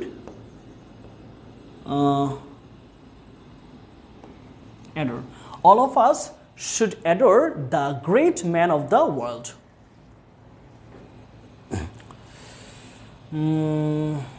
আচ্ছা, but everybody should কি হবে বলো? Everybody should consider that he is not the only person in a society. প্রত্যেকেরই বিবেচনা করা উচিত যে সেই সমাজের একমাত্র ব্যক্তি নয়। দেখি 4 নম্বর অ্যান্সারটা তোমাদের কি দাঁড়াচ্ছে?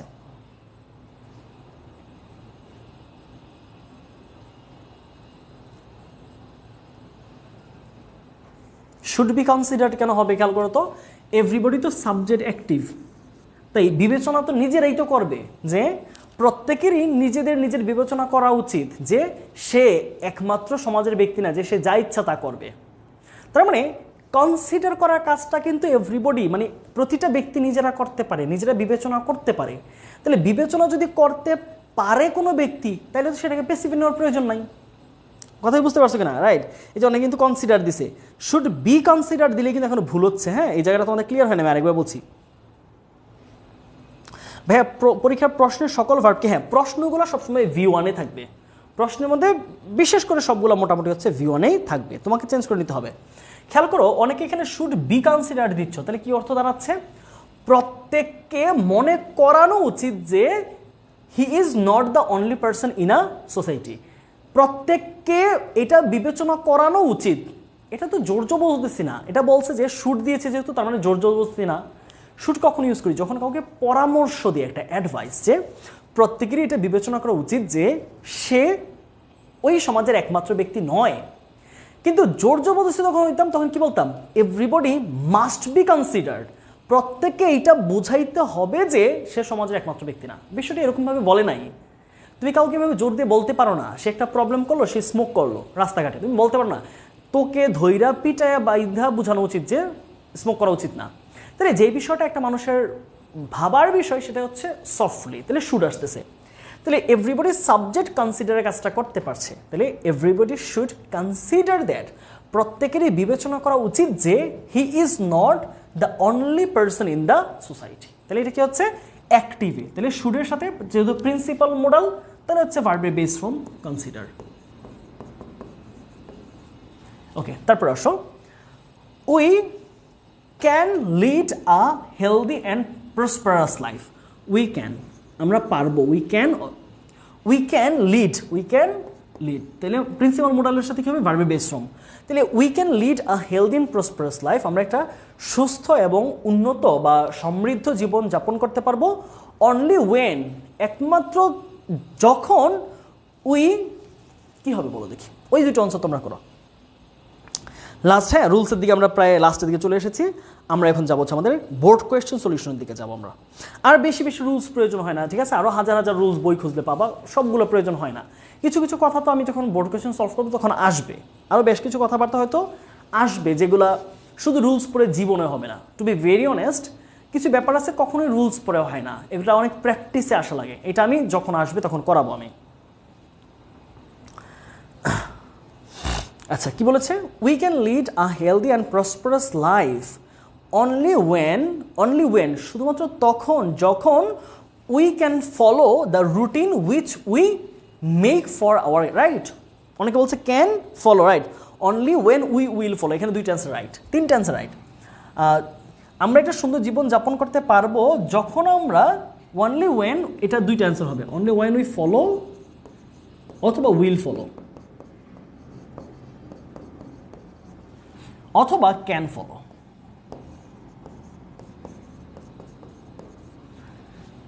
Follow which we make for our guidance,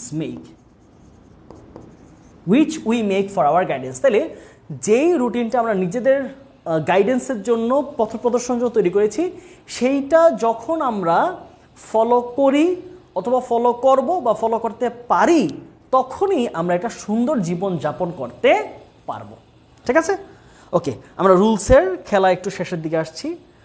আর আশা করি বেশি রুলস দরকার নেই, তারপরে এক দুটা জিনিস আছে তোমরা দেখতে পারো চাইলে। কন্ডিশনাল আছে, কন্ডিশন আমি এর আগে অনেকবার আলোচনা করেছি, সো কন্ডিশনে আমরা যাচ্ছি না, দেয়ার টের এগুলো আমাদের তেমনভাবে লাগবে না। চলো আমরা একটু বোর্ড কোয়েশ্চেন দেখি। সবাই একটু অ্যান্সার করাতে এখন আসবে, ঠিক আছে? এবার সবাই একটু অ্যান্সার করতে, আরও কিছু স্লাইড কিন্তু এখানে আছে, ঠিক আছে? ওইগুলো আমি মানে বলছি না, ব্যাপারগুলো এমন যে আমি বলছি যে বোর্ড কোয়েশ্চেন এগুলো চলে আসবে, বিভিন্ন আলোচনা এখানে আসবে। চলো আসো, আমরা জিরান্ডের প্রশ্নটা প্রথমে পেয়েছি। To acquire knowledge is not limited, নাকি acquiring knowledge is limited? To জ্ঞান অর্জন করতে কোনো বাধা নেই, নাকি জ্ঞান অর্জন করার ক্ষেত্রে কোনো সীমাবদ্ধতা নেই? জ্ঞান অর্জন করতে নাকি জ্ঞান অর্জন করার ক্ষেত্রে কোনো, যদি তুমি অ্যাকোয়ারিং দাও তাহলে অর্থ দাঁড়াচ্ছে জ্ঞান অর্জন করার ক্ষেত্রে কোনো সময় বা বয়স সীমাবদ্ধতা নেই। আর এটা হবে হচ্ছে টু অ্যাকোয়ার মানে হচ্ছে জ্ঞান অর্জন করতে গিয়ে। কোনটা হবে অ্যান্সার দেখি? রাইট, এই তো সুন্দর অ্যান্সার দিচ্ছে সবাই, গুড। তাহলে প্রথম অ্যান্সার কি? Acquiring knowledge. অ্যাকোয়ার অর্থ কি? অর্জন করা, জ্ঞান অর্জন করা। Acquiring knowledge is not limited to any age or time. জ্ঞান অর্জন করার ক্ষেত্রে কোনো সময় বা বয়সের কোনো বাধ্যবাধকতা বা সীমাবদ্ধতা নেই। It can gain by any person all through the life. খুবই মজার বাক্য। এই বাক্যটার সম্বন্ধে আমি একটা টু শব্দ করব না, তুমি অ্যান্সার করবা, তোমরা সবাই অ্যান্সার করবা। ইট, একটা শুধু প্রশ্ন। এই ইট আমি বলে দিচ্ছি, এই ইট হচ্ছে কোনটা জানো? ওই যে নলেজ, ইটকে KNOWLEDGE, knowledge. It can gain, gain অর্থ অর্জন করা, by any person all through the life. দেখি এটা অ্যান্সার কি হয়, দেখি কারা কারা খুব বুঝেছ। সায়েদা খাতুন উত্তর দিয়েছে, আকাশ উত্তর দিয়েছে, নাফিজা বিভা উত্তর দিয়েছে, তানহা উত্তর দিয়েছে, ওকে, তুলি উত্তর দিয়েছে, খুব সুন্দর সুন্দর। মোহাম্মদ রিফাতের উত্তর অর্ধেক সঠিক অর্ধেক ভুল। তুলির উত্তর, হ্যাঁ তুলির উত্তরটা মোটামুটি সঠিক হয়েছে। আচ্ছা, ইমন, নাজাফ ইমনের উত্তর কমপ্লিট। আচ্ছা গুড, এই তো সুন্দর। অনেকে কিন্তু ভালো উত্তর দিচ্ছে, অনেকে একটু একটু জায়গায় ভুল হয়ে যাচ্ছে, খেয়াল করো। ইট ক্যান গেইন দিচ্ছে অনেকে, ইট ক্যান গেইন। আচ্ছা, ইট ক্যান গেইনের মানে কি জানো? শিক্ষা বা জ্ঞান নিজে নিজে অর্জন করে না। কথাটা বলা হয়েছে কি দেখো, জ্ঞান অর্জন করা যেতে পারে, এটা প্যাসিভ। জ্ঞান নিজেকে নিজে অর্জন করে না, জ্ঞান অর্জন করা যেতে পারে যে কোনো মানুষের দ্বারা তার পুরো জীবন জুড়ে। তাহলে জ্ঞান মানুষের পুরো জীবন জুড়ে অর্জন করা যেতে পারে। তাহলে সাবজেক্ট ইট, কিন্তু গেইনের কাজটা কিন্তু নলেজ নিজে করতে পারছে না, ওই যে অ্যাক্টিভ প্যাসিভের ধারণা কাজে লাগতেছে। তাহলে নলেজ যেহেতু ভার্বের কাজটা করতে পারতেছে না, তাই আমরা এটাকে প্যাসিভ করব। তাহলে মোডাল যেহেতু দেওয়া আছে ক্যান বি প্লাস V3, তাহলে কি হচ্ছে আমাদের উত্তর? Can be gained. আচ্ছা, তারপর আসো ইট বি। বি মানে হচ্ছে am is are was were, যে কোনো একটা। বি এর জায়গায় আমরা কি ইউজ করতে পারবো? এম অথবা ইজ অথবা আর অথবা ওয়াজ অথবা ওয়ার, তোমরা যে কোনো একটা ইউজ করতে পারবে এই জায়গায়। It dash like unlimited wealth. এই শিক্ষাটা হচ্ছে একটা মানে আনলিমিটেড, কোনো লিমিটহীন একটা সম্পদের মতো, সম্পদ হুইচ ক্যান নেভার ফিনিশ, যেটা কখনোই শেষ করা যাবে না বা শেষ করতে পারা যাবে না। দেখি তোমরা একটু অ্যান্সার করো। ইটের পরে কি হবে, সিতে এবং ডিতে কি হবে? খুবই বুদ্ধিসম্পন্ন অ্যান্সার কিন্তু। এইচএসসি আমি বলি কারণ স্মার্ট ইংলিশ আসে এইচএসসিতে। দেখি ইট ড্যাশ লাইক, এটা হলো আনলিমিটেড ওয়েলথ, এটা হচ্ছে একটা মানে অসীম সম্পদের মতো, হুইচ ক্যান নেভার, যেটা ফিনিশ, যেটা শেষ করবে না নাকি যেটাকে শেষ করা যেতে পারবে না। দেখা যাক।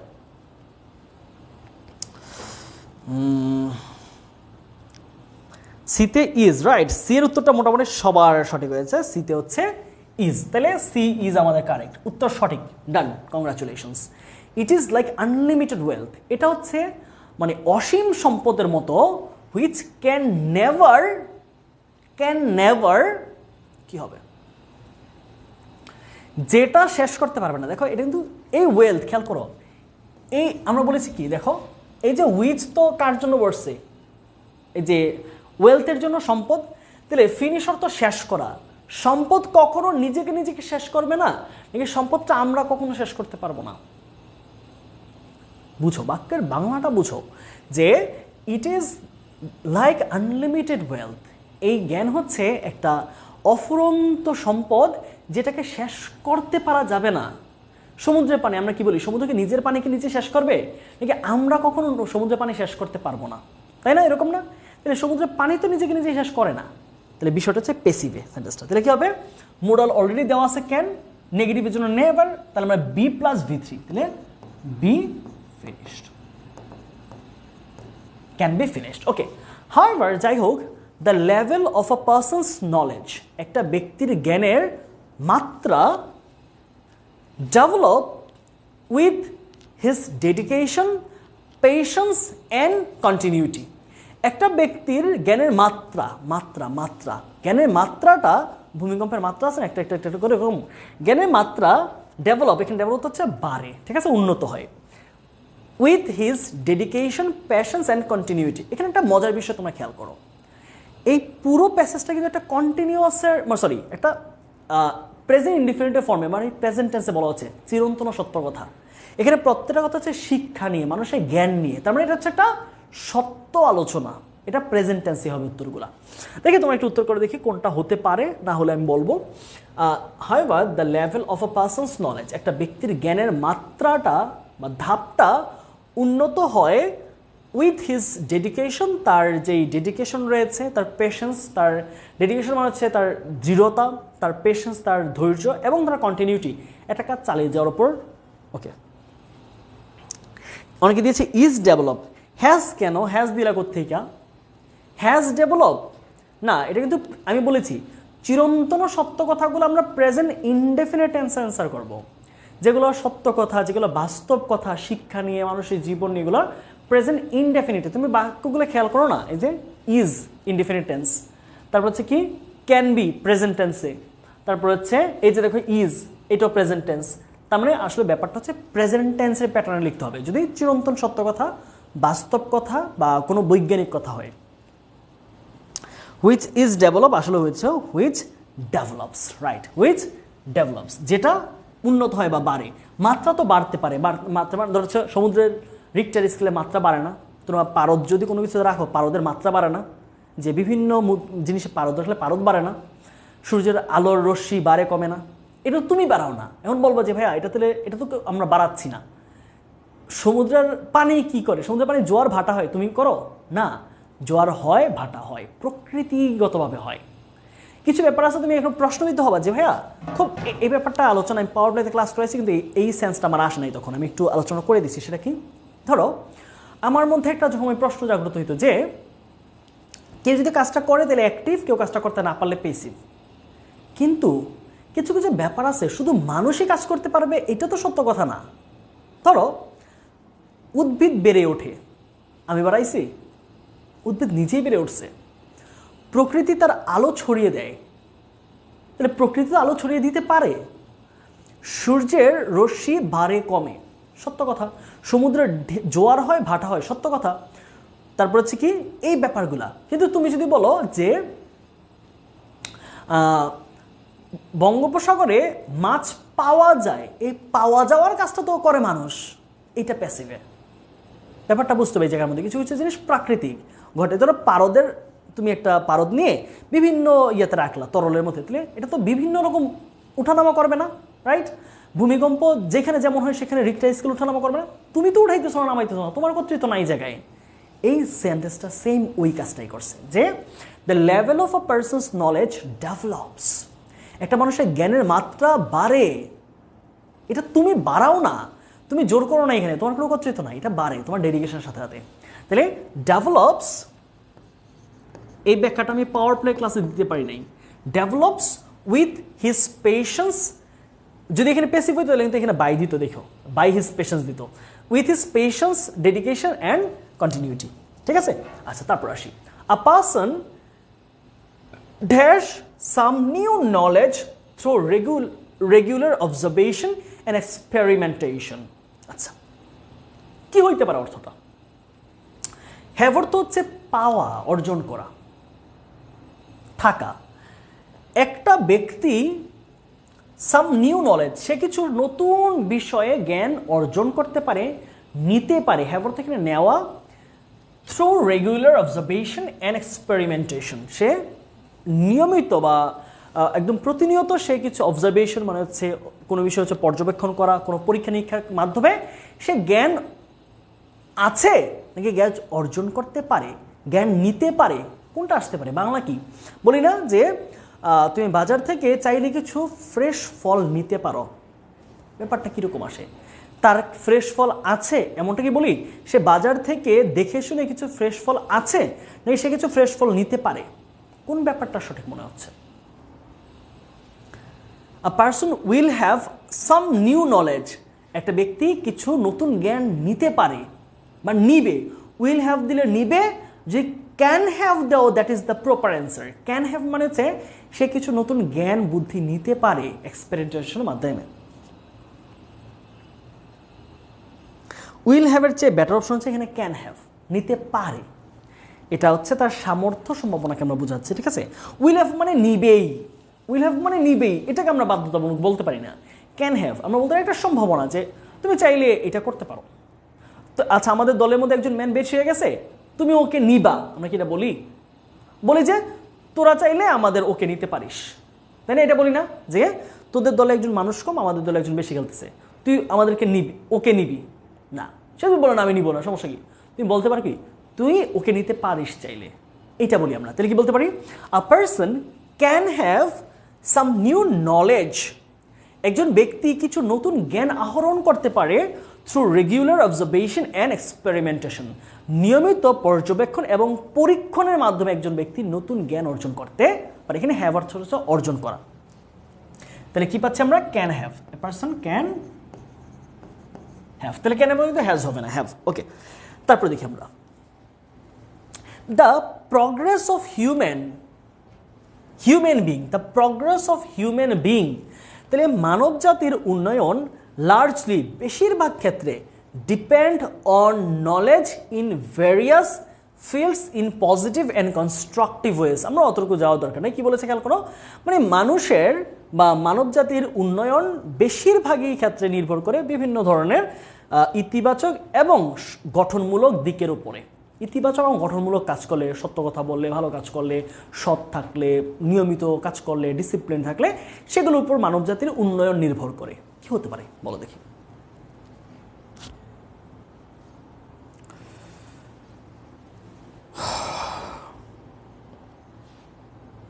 আচ্ছা, হুমায়রা তুলি উত্তরটা প্রথমে এত বড় ধরনের ভুল দিয়েছো, সেটা হচ্ছে ব্যাপারটা আমি তো প্রথমেই বলেছি, তুমি খেয়াল করো হুমায়রা, খেয়াল করো। Present tense, present tense, present tense, present tense, present, এইখানে এটা ঘটনাটাকে পাঁচটা হবে। বলছি না একটা সত্য কথা, একটা বাস্তব কথার ক্ষেত্রে আমরা প্রেজেন্টটা রাখবো কথাগুলোকে। তাহলে ডেভেলপড কেন দিলা? পুরা প্যাসেজ দেখতেছো প্রেজেন্টে, তাহলে এটাকে পাঁচটা হওয়া সম্ভব? এই তো লুনা বলেছে can develop, can depend, can sorry, the progress of human being largely can depend. আচ্ছা, লার্জলি ক্যান ডিপেন্ডের মানে কি বুঝতেছো? যে যে মানবজাতির উন্নয়ন নির্ভর করতে পারে, তার মানে তো সম্ভাবনা, এক ধরনের সম্ভাবনা বা সামর্থ্য। কিন্তু এটা তো সত্য কথা, সত্য কথা রাখতে যেটা একদম সাদা সত্য, এটাকে সম্ভাবনা কেন যাবো আমি? যেমন বাক্যটা যে এমন হয়, দেখো কোন বাক্যটা সুন্দর, যদি তুমি শুধু দেও ডেভেলপস, যেহেতু the progress third person singular number, তাহলে মানুষের জ্ঞান নির্ভর করে বিভিন্ন ধরনের ইতিবাচক এবং গঠনমূলক দিকের উপরে।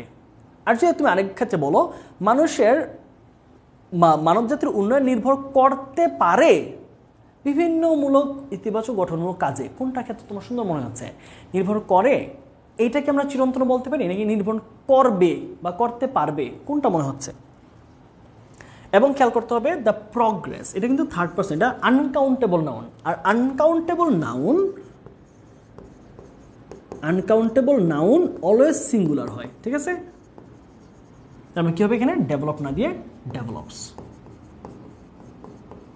আচ্ছা, on the knowledge in various fields in positive and constructive ways. For example, যেমন ধরো, এইবার উত্তরে আসো। এই যে এতক্ষণ পর্যন্ত আমরা জ্ঞান বিজ্ঞানের উন্নতি এগুলো বললাম, এগুলো কিন্তু চিরন্তন সত্য কথা। এইবার আসো কি দিয়েছে।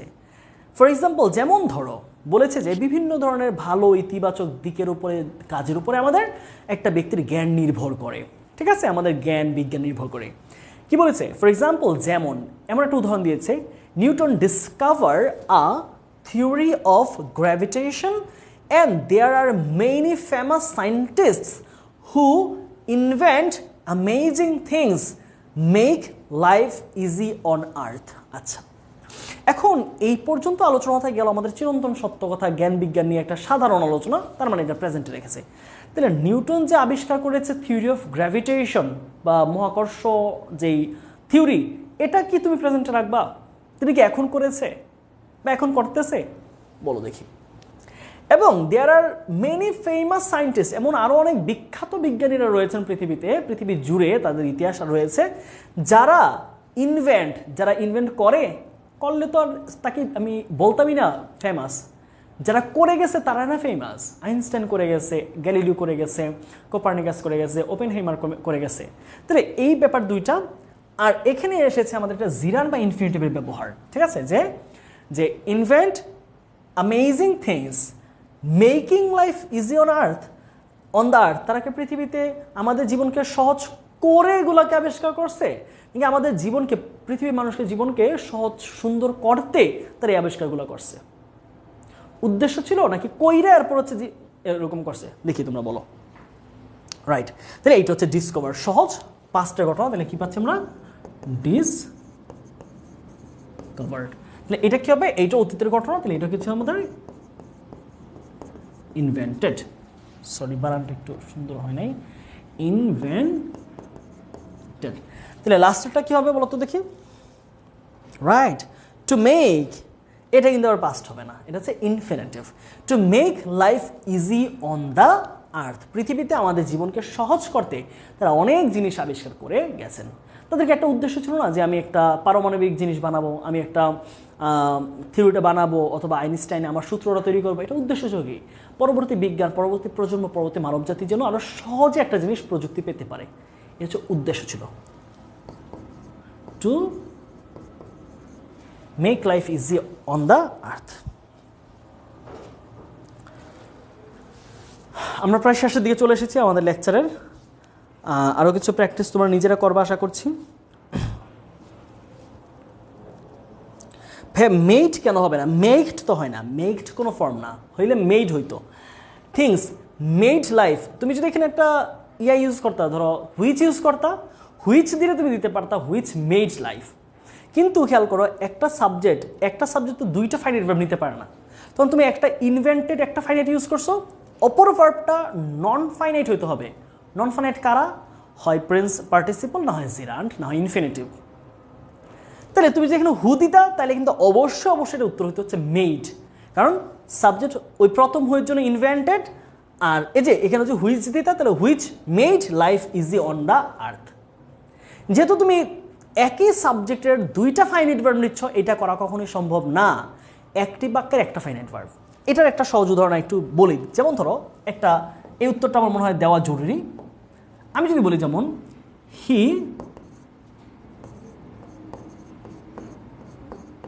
স্টপড কল্ড মি, বাক্যটা কি সঠিক মনে হচ্ছে? বলো তো দেখি।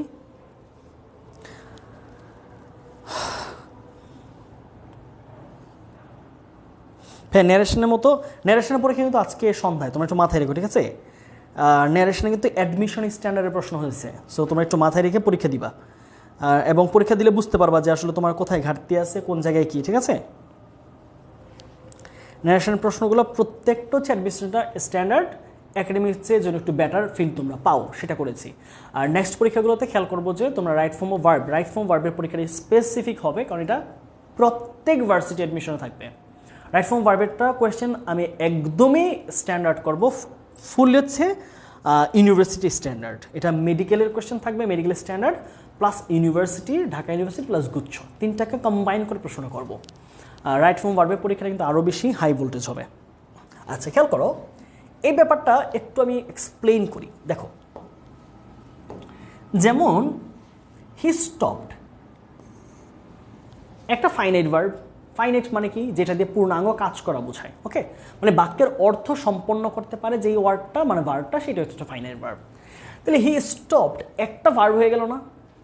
খেয়াল রাখতে হবে, একটি সাবজেক্ট একটি মাত্র ফাইনাইট ভার্বকে নিতে পারে। বোঝার চেষ্টা করো, একটি সাবজেক্ট একটি বাক্যে একটি মাত্র ফাইনাইট ভার্ব নিতে পারে। তাহলে এই যে ভার্বটাই কল দিলাম, এটা তো কোনো অক্সিলারি ভার্ব না, এটা তো একটা ফাইনাইট ভার্ব। তাহলে আমি কিভাবে দুইটা প্রিন্সিপাল ভার্বকে এক সাবজেক্টের সাথে জুড়ে দিচ্ছি? আমি না মাঝখানে অ্যান্ড ইউজ করছি, না অর ইউজ করছি, না কমা দিয়ে আলাদা করতেছি, না দুইটা বাক্যে লিখছি, না, একটাই বাক্য, এর মধ্যে কমা নাই, ফুল স্টপ নাই, অ্যান্ড নাই, বাট নাই, অর নাই, আলাদা করে নাই, দুইটা প্রিন্সিপাল ভার্ব হয় না এটা। তখন কী করতে হয়? প্রথম ভার্বটা আমাদের ফাইনাইট হলে দ্বিতীয় ভার্বটা আমাদের হয় ইনফিনিটিভ হয়, না হয় পার্টিসিপল হয়। তখন আমি কী করি? অর্থ বুঝি। কখনো যদি মনে হয় উদ্দেশ্য বুঝাইছে, তাহলে টু দিই, না হলে আমি দিয়ে হচ্ছে সে আমার ডাকা বন্ধ করেছে, তাহলে ভার্বের সাথে আইএনজি। তাহলে এটা কী হয়ে গেল? এটা হচ্ছে আমাদের ভার্বের সাথে ING. He stopped calling me,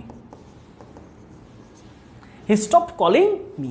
ঠিক এইবার উদাহরণে আসো, খেয়াল করো যে হু ইনভেন্টেড একটা finite verb, who invented amazing things. তুমি কি আবার দিতে পারো একটা মেক, আর একটা প্রিন্সিপাল রাখতে পারবা আমার নিয়ম অনুযায়ী? তাহলে রাখতে পারছো না, তাহলে কি করতে হবে? এটাকে হয় ইনফিনিটিভ করবা, না হয় জিরান করবা। মিনিংয়ে ইনফিনিটিভ আসছে, উদ্দেশ্য বুঝাইছে, আমি ইনফিনিটিভ করে দিছি। কিন্তু তুমি যদি এখানে একটা হুইচ দিয়ে দিতা, তাহলে আরেকটা সাবজেক্ট হয়ে যেত মাঝখানে। দেখো, যদি আমি দিতাম হুইচ, তখন দিতে কি? হুইচ মেড, যেগুলো আমাদের জীবনকে সহজ করেছে। তখন এই যে এটা হচ্ছে আমাদের সাবজেক্টিভ প্রোনাউন, আর তোমার তখন কি হতো? এটা ভার্ব হয়ে যেত, হুইচ মেড। খেয়াল করো, তাহলে এই হুয়ের জন্য ফাইনাইট ভার্ব হচ্ছে আমার ইনভেন্টেড, আর এই হুইচ সাবজেক্টিভ প্রোনাউনের জন্য আমাদের হচ্ছে মেড, হচ্ছে আরেকটা ফাইনাইট ভার্ব। তাহলে এইখানে ফাইনাইট ভার্ব দিলে সমস্যা ছিল না, কারণ আমার নতুন সাবজেক্ট আছে। ওইখানে ফাইনাইট ভার্বের সমস্যা নেই, কারণ এটার সাবজেক্ট হচ্ছে হু। কিন্তু শুধু হুয়ের জন্য যদি তুমি একটা ইনভেন্টেড রাখো আর একটা মেড রাখো, তাহলে দুইটাই ফাইনাইট হচ্ছে, দুইটাই সমস্যা এখানে। কী করতে হবে? তখন হয় তুমি ইনফিনিটিভ করবা, না হয় জিরান্ট করবা। এখন কি প্রশ্ন ক্লিয়ার? আমাকে যে প্রশ্ন করেছিল,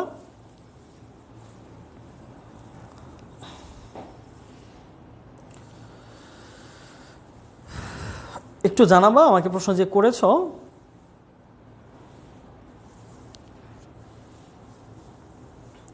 তোমার প্রশ্ন ক্লিয়ার হয়েছে কিনা? আলহামদুলিল্লাহ ক্লিয়ার ভাইয়া, ওকে ফাইন, ঠিক আছে। আমরা আজকে এখানেই শেষ করছি রাইট ফর্ম অফ ভার্বের। আশা করছি স্লাইডটা পুরোটাই দিয়ে দিব আমি, তোমরা একটু পড়ার চেষ্টা করো। বাকি অংশগুলো হালকা পাতলা বাকি আছে, কিছু কাজ তোমারও করতে হবে। আচ্ছা, যাই হোক, আমরা দেখা হচ্ছে ইনশাল্লাহ আগামীকাল। একটা গ্যাপ নিব, আমি একটু বাড়ি যাচ্ছি আজকে, আমাদের গ্রামের বাড়িতে, আমার আব্বুকে নিয়ে একটু হসপিটাল যাব। একটা প্রশ্ন বলি, আপনি এগুলো কোথায় থেকে শিখেছেন বলেন, কোন বই থেকে? আমি সেটা কিনে পড়ে ফেলি। আচ্ছা আচ্ছা, আমি তো, আচ্ছা ধরো একটা রিফাতকে একটা মজার কথা বলি। হ্যাঁ ভাইয়া, আজ কি ন্যারেশনের ক্লাস হবে? ন্যারেশনের এক্সাম হবে আজকে, ক্লাস না।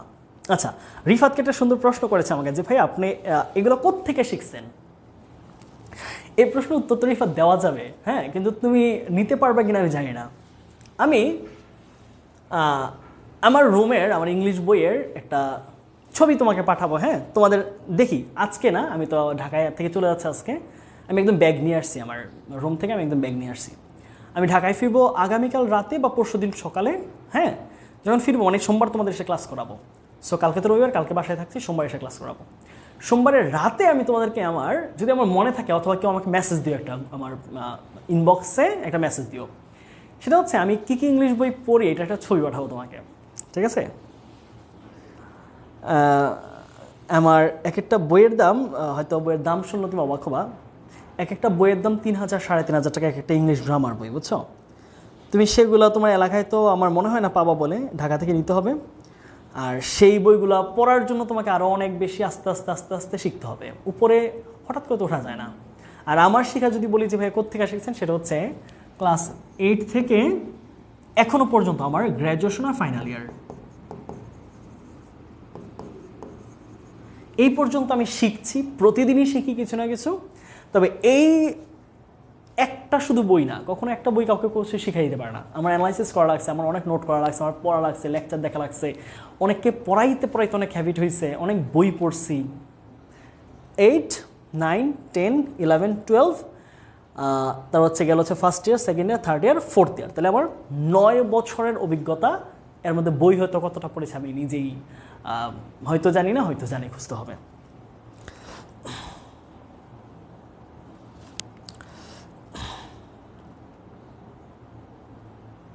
হ্যাঁ লুনা, আমাকে একটা মেসেজ দিও, বা যে কেউ একটা মেসেজ দিও তোমাদেরকে।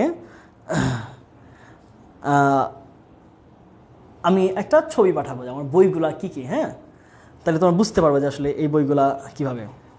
ঠিক আছে বাচ্চারা, আজকে তাহলে এখানে শেষ করছি। ইনশাল্লাহ তোমাদের পরবর্তী ক্লাস হবে হচ্ছে সোমবার, কালকে গ্যাপ দিচ্ছি।